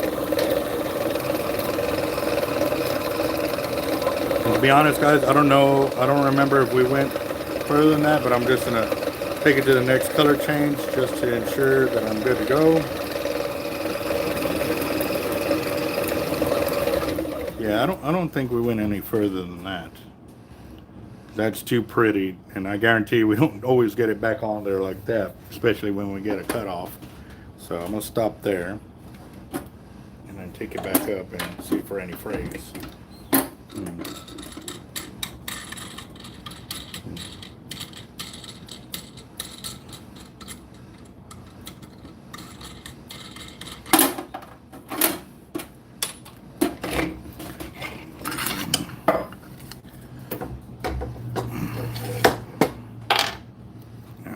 Go, got that.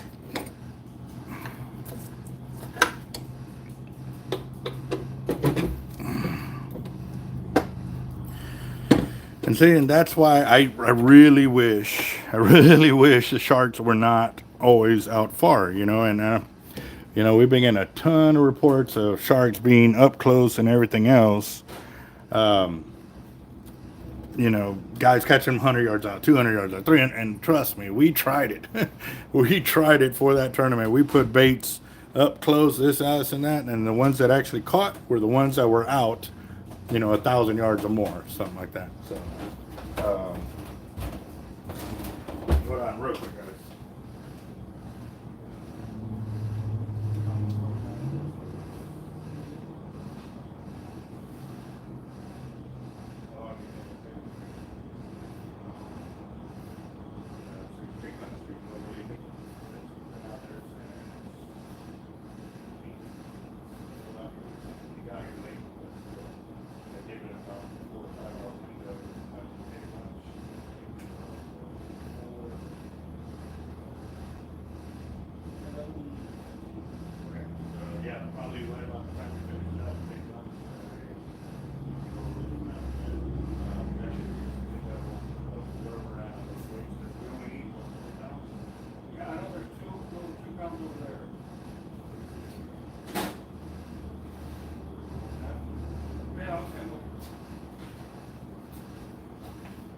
All right, guys, give me just a second.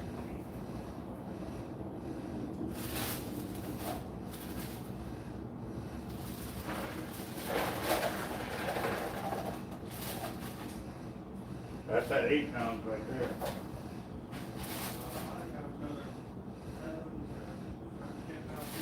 I doubt that. I'm thinking more like 3. Because remember, they're half ounces, not ounces. If it was ounces, I'd agree with you. All right, here we go. Let's see. Oop, gotta go forward. Gotta go forward.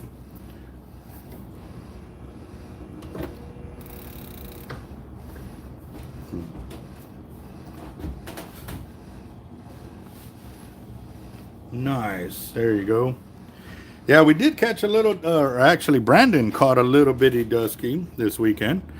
I don't remember if I got it on film or not, because some of those catches were happening pretty quick and didn't get a chance to. But I did get his alligator gar and Darnell's alligator gar as well. I did also record the weigh-in ceremony for the tournament, and again, though, it was kind of hard to position a camera there because a lot of guys were already there, and I just didn't want to set up the camera right in front of them and block their view, you know, kind of deal, and be rude. So I had to set it off angle, but I did get where all the winners who were claiming their prizes got to. They had a certain area where they would go and basically shake Lukey's hand in front of their sign there for the prizes that were claimed. So I set it up right there and stuff like that. So yeah, we caught alligator guards in the surf, guys. Yeah, 2 of them back to back. Well, not back to back, but 2 in one tournament. So that was definitely pretty crazy. So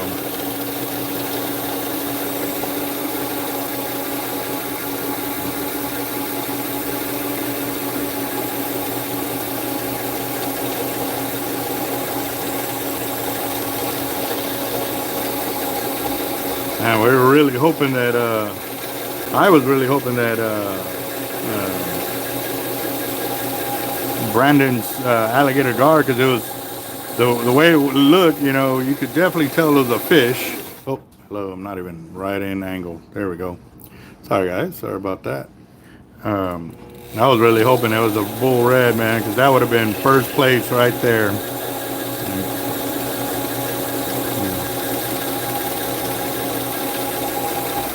Well, that's good to go out there and have some fun there, KTM.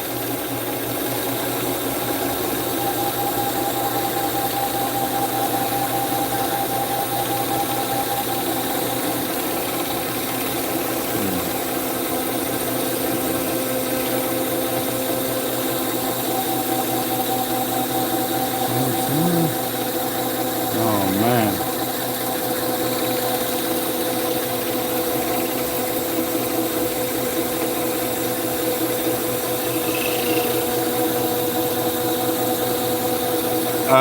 I didn't keep up with the amount of sharks or the total inches. They said it, but I don't remember exactly how much it was. But they did get their 3 sharks at minimum, and that's how they got first place. All right, so right there, zero up my line counter, so that way I know how much the top shot of orange is on there. And as you can tell, guys, our blue braid got cut off, our orange braid got cut off, we had black braid got cut off.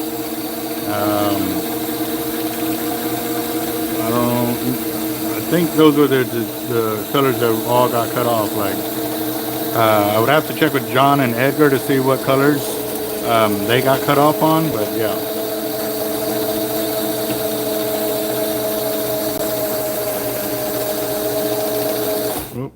I got 1,000 followers on TikTok. I can do lives. Awesome, KTM.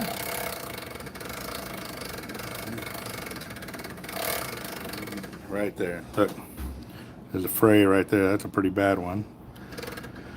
So I'm gonna look up here real quick, see if I see any more on the spool before I go splicing. And I see one, but I don't think it's that bad. I won't know until I get to it. Yeah, no, we're good. I'm gonna go ahead and splice this right here. So I cut it. Get my needle. Yep. There you go, KTM. Yeah.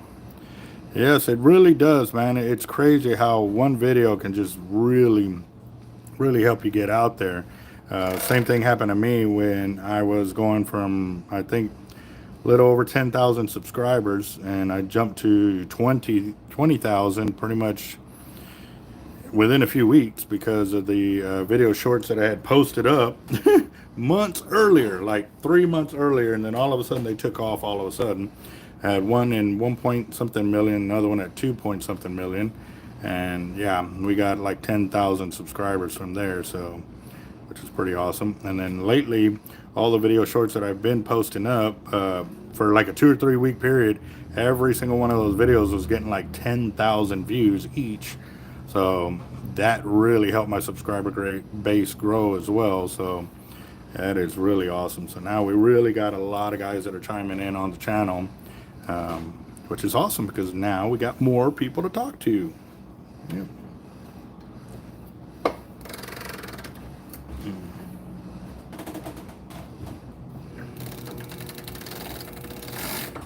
Yeah, no, Corey, we've done that. Yes, right there. Try to fix it, because if we know we got a bad one, we try to fix it right there, because you know, trying to fix it later on like this, it does change it up. But normally this is right when we're getting ready to leave and we're trying to get off the beach because we got a time limit. You know, it does make it a different kind of ball game right there. So.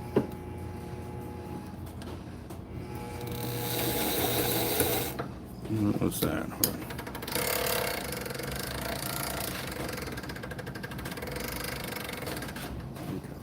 Must have been dust or something. Nope, I can see it right there. Look.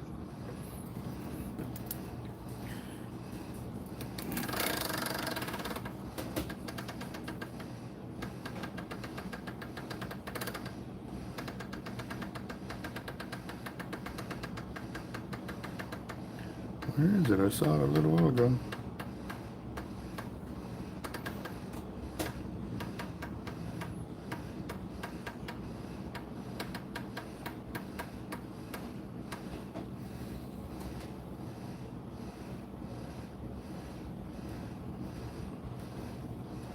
There it is.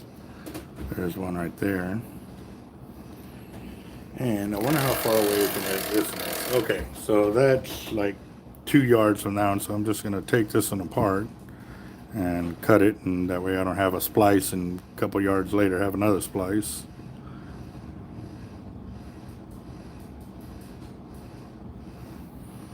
There we go, got that.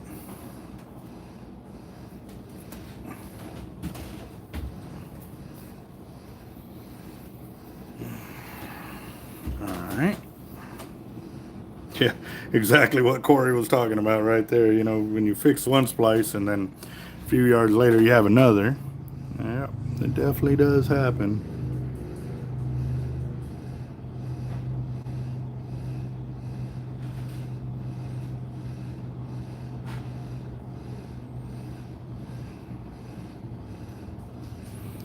All right.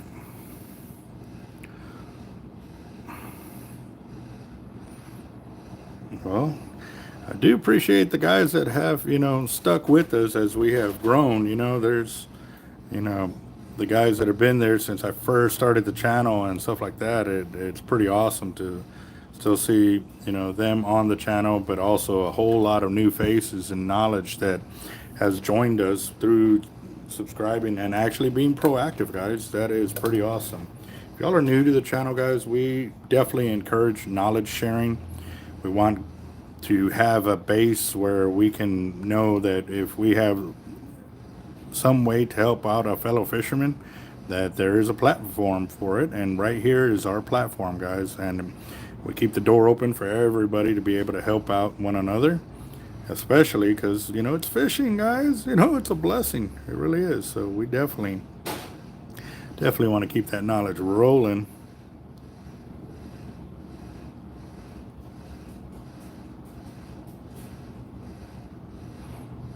Patrick, you missed out on the first hour.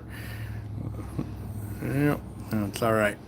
At least it'll be there and you can go back and watch it. All right.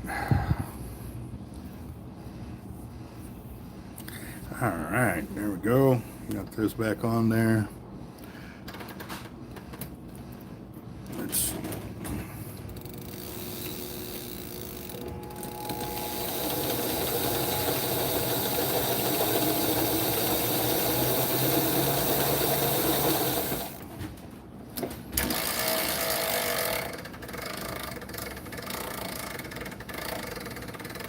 I don't know if that was twisting the line or nope, that was a fray.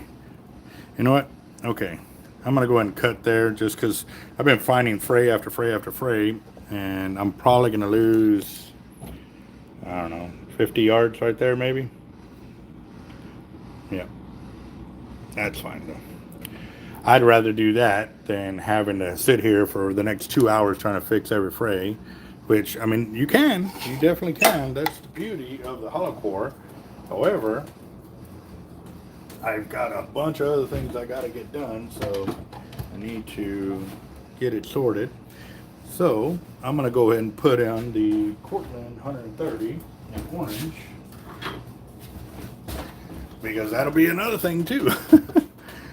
Yes, I currently have tight line braid on the reel in the orange there, but you'll be able to see the color difference between the two.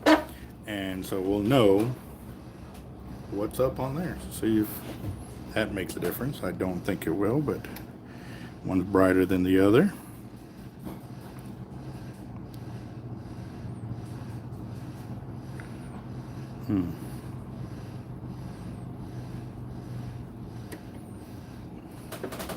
See, Patrick, I need to get back into the gym bad. I really do. Like, I mean, y'all see me out there kayaking and I'm still able to throw down like that and stuff like that.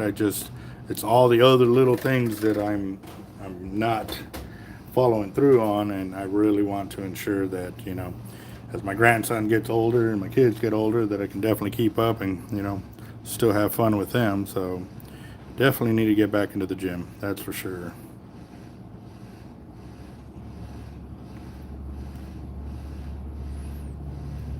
Let's see. Man, we went down big time. We were at about 50 people there for a minute. Now we're down to 15. Now down to 12. Wow, everybody going to lunch or going back to work? One of the two.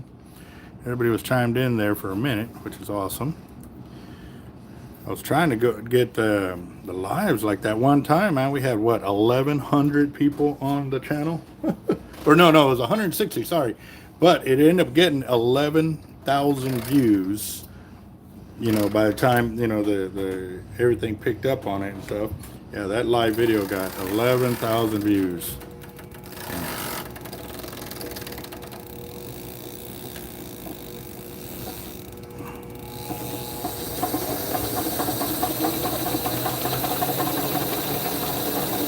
Yeah, a little TMI there, KTM.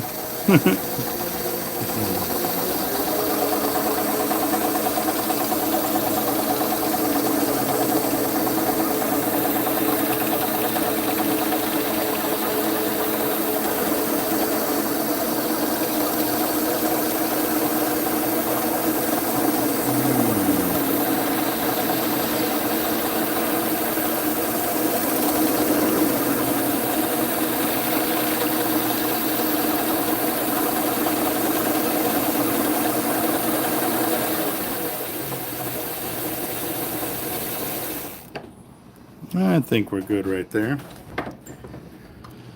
All right, here we go.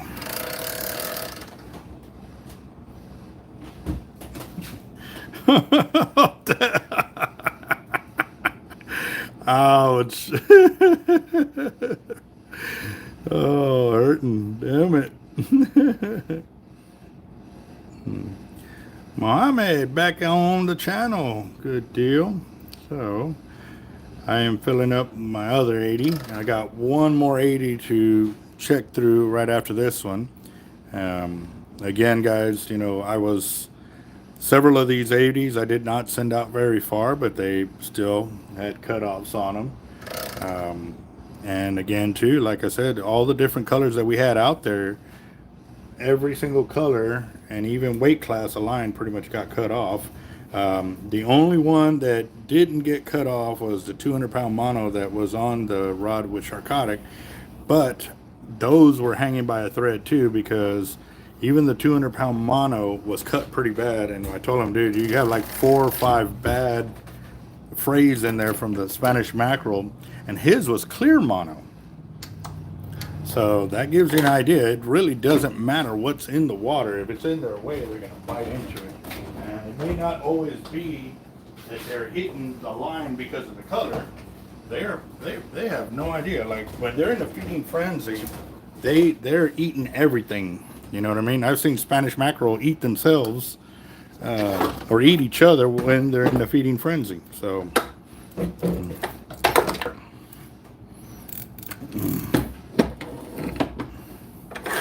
God, that's fast, Muhammad, to get your phone charged up that quick. Wow. How long did you have it on the charger, and what kind of charger? Because I'm interested. That's the kind of speed I need for when I'm trying to charge up my gear.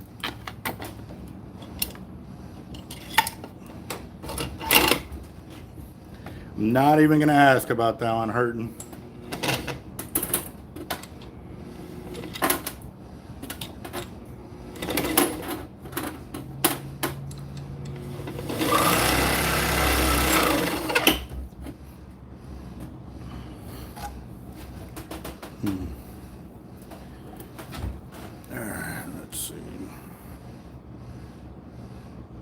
Get this down there.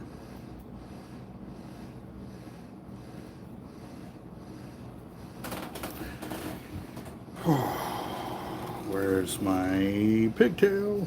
Pigtail.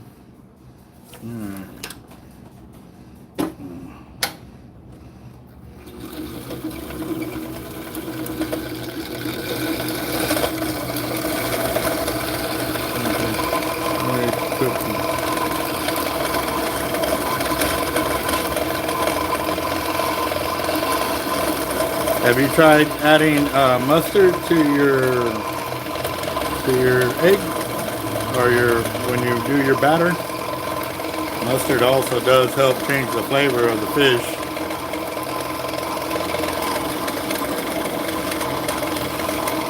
Oh, okay. So.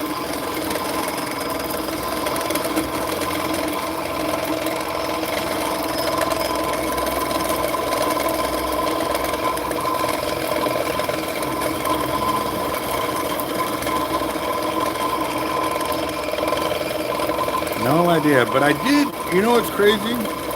I got some kind of email saying that one of my videos went against a political advertisement, that I needed permission to be able to put it out there and stuff like that. And I'm like, so that's going to be one of the phone calls that I got to look into here as soon as I get done with the video. I don't know how much more I got, but I'm taking this down a little further. That way I can see if I have any frays. Yeah, definitely.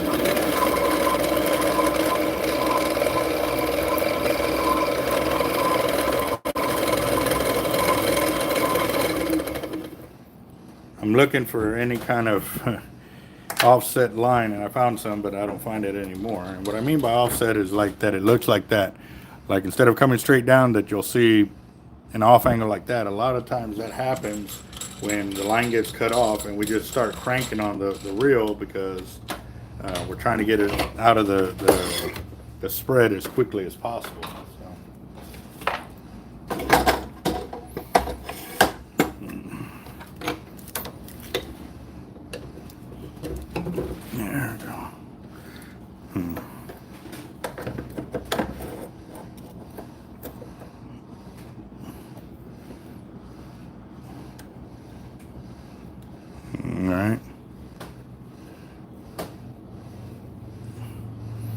You know, it's crazy though.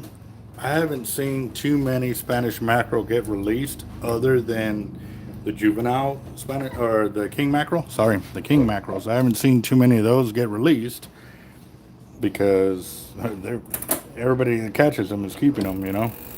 But also too, I normally see them. They're pretty much, you know, they die out pretty quickly. So unless it's the smaller ones that get brought in real quick and still green, and able to get the hooks out and get them back into the water.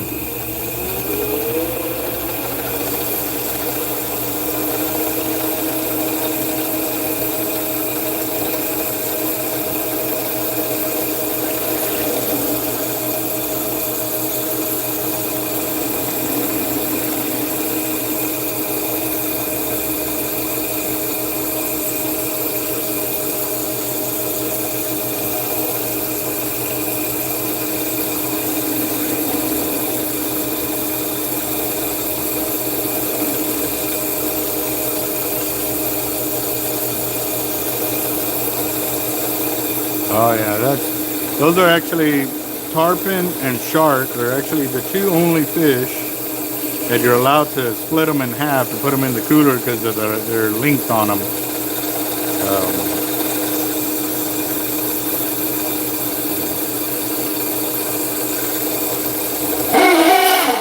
Sorry, break came up.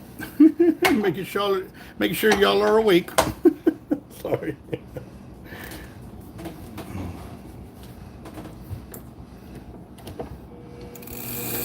Yep, we've had that for sure, Corey. That's why that Saturday night I was up till about 4 watching the lines as they were dropping one after another. And yeah, there is no alarm clock right there when the line, you know, drops like that. I wanted to build a deal, an alarm where if the line goes slack like that, it also sets off an alarm to let you know you got cut off. But you would have to have both positive and negative pressure, so that way if it does take off, it'll set off the alarm the opposite way when the line is peeling off the reel if you don't hear it.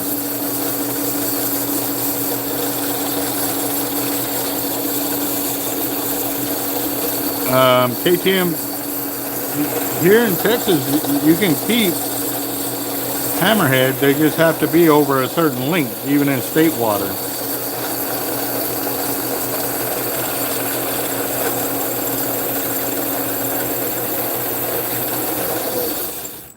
Oh, there. Oh. Ow.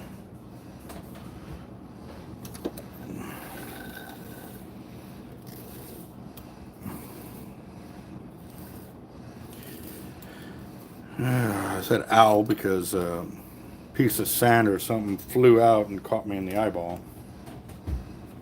Made it water. Hold on real quick there.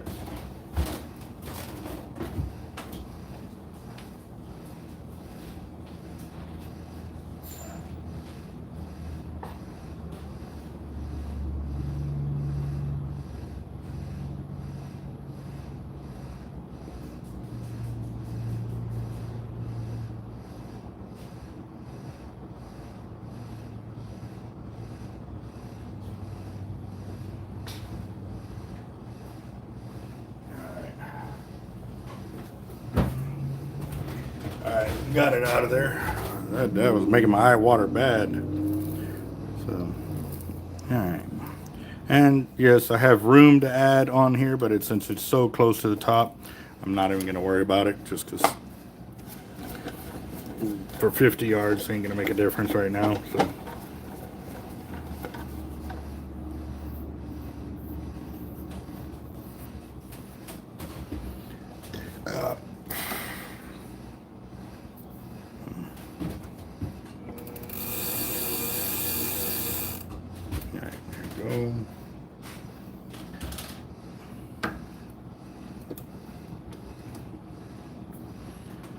And I've kept a few hammerheads in my time, mainly because when I was into shark fishing like that and wanting to eat shark, I wanted to try them out. But after I tried, the several different species and found out I did not like them, I stopped keeping them.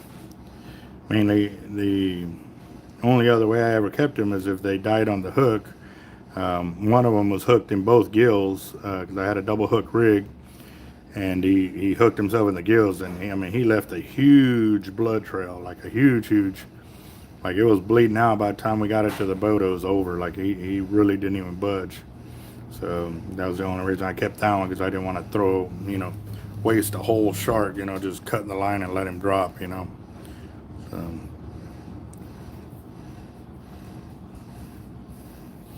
now, I will be honest, if there was a bunch of sharks that were already like nailing it, then I would have been fine, you know, letting it drop like that, because then I know it would have not just dropped to the bottom. Granted, yes, I know it still feeds the ecosystem and stuff like that. It's just, I don't know, I guess I'd rather see it kind of deal. So, all right.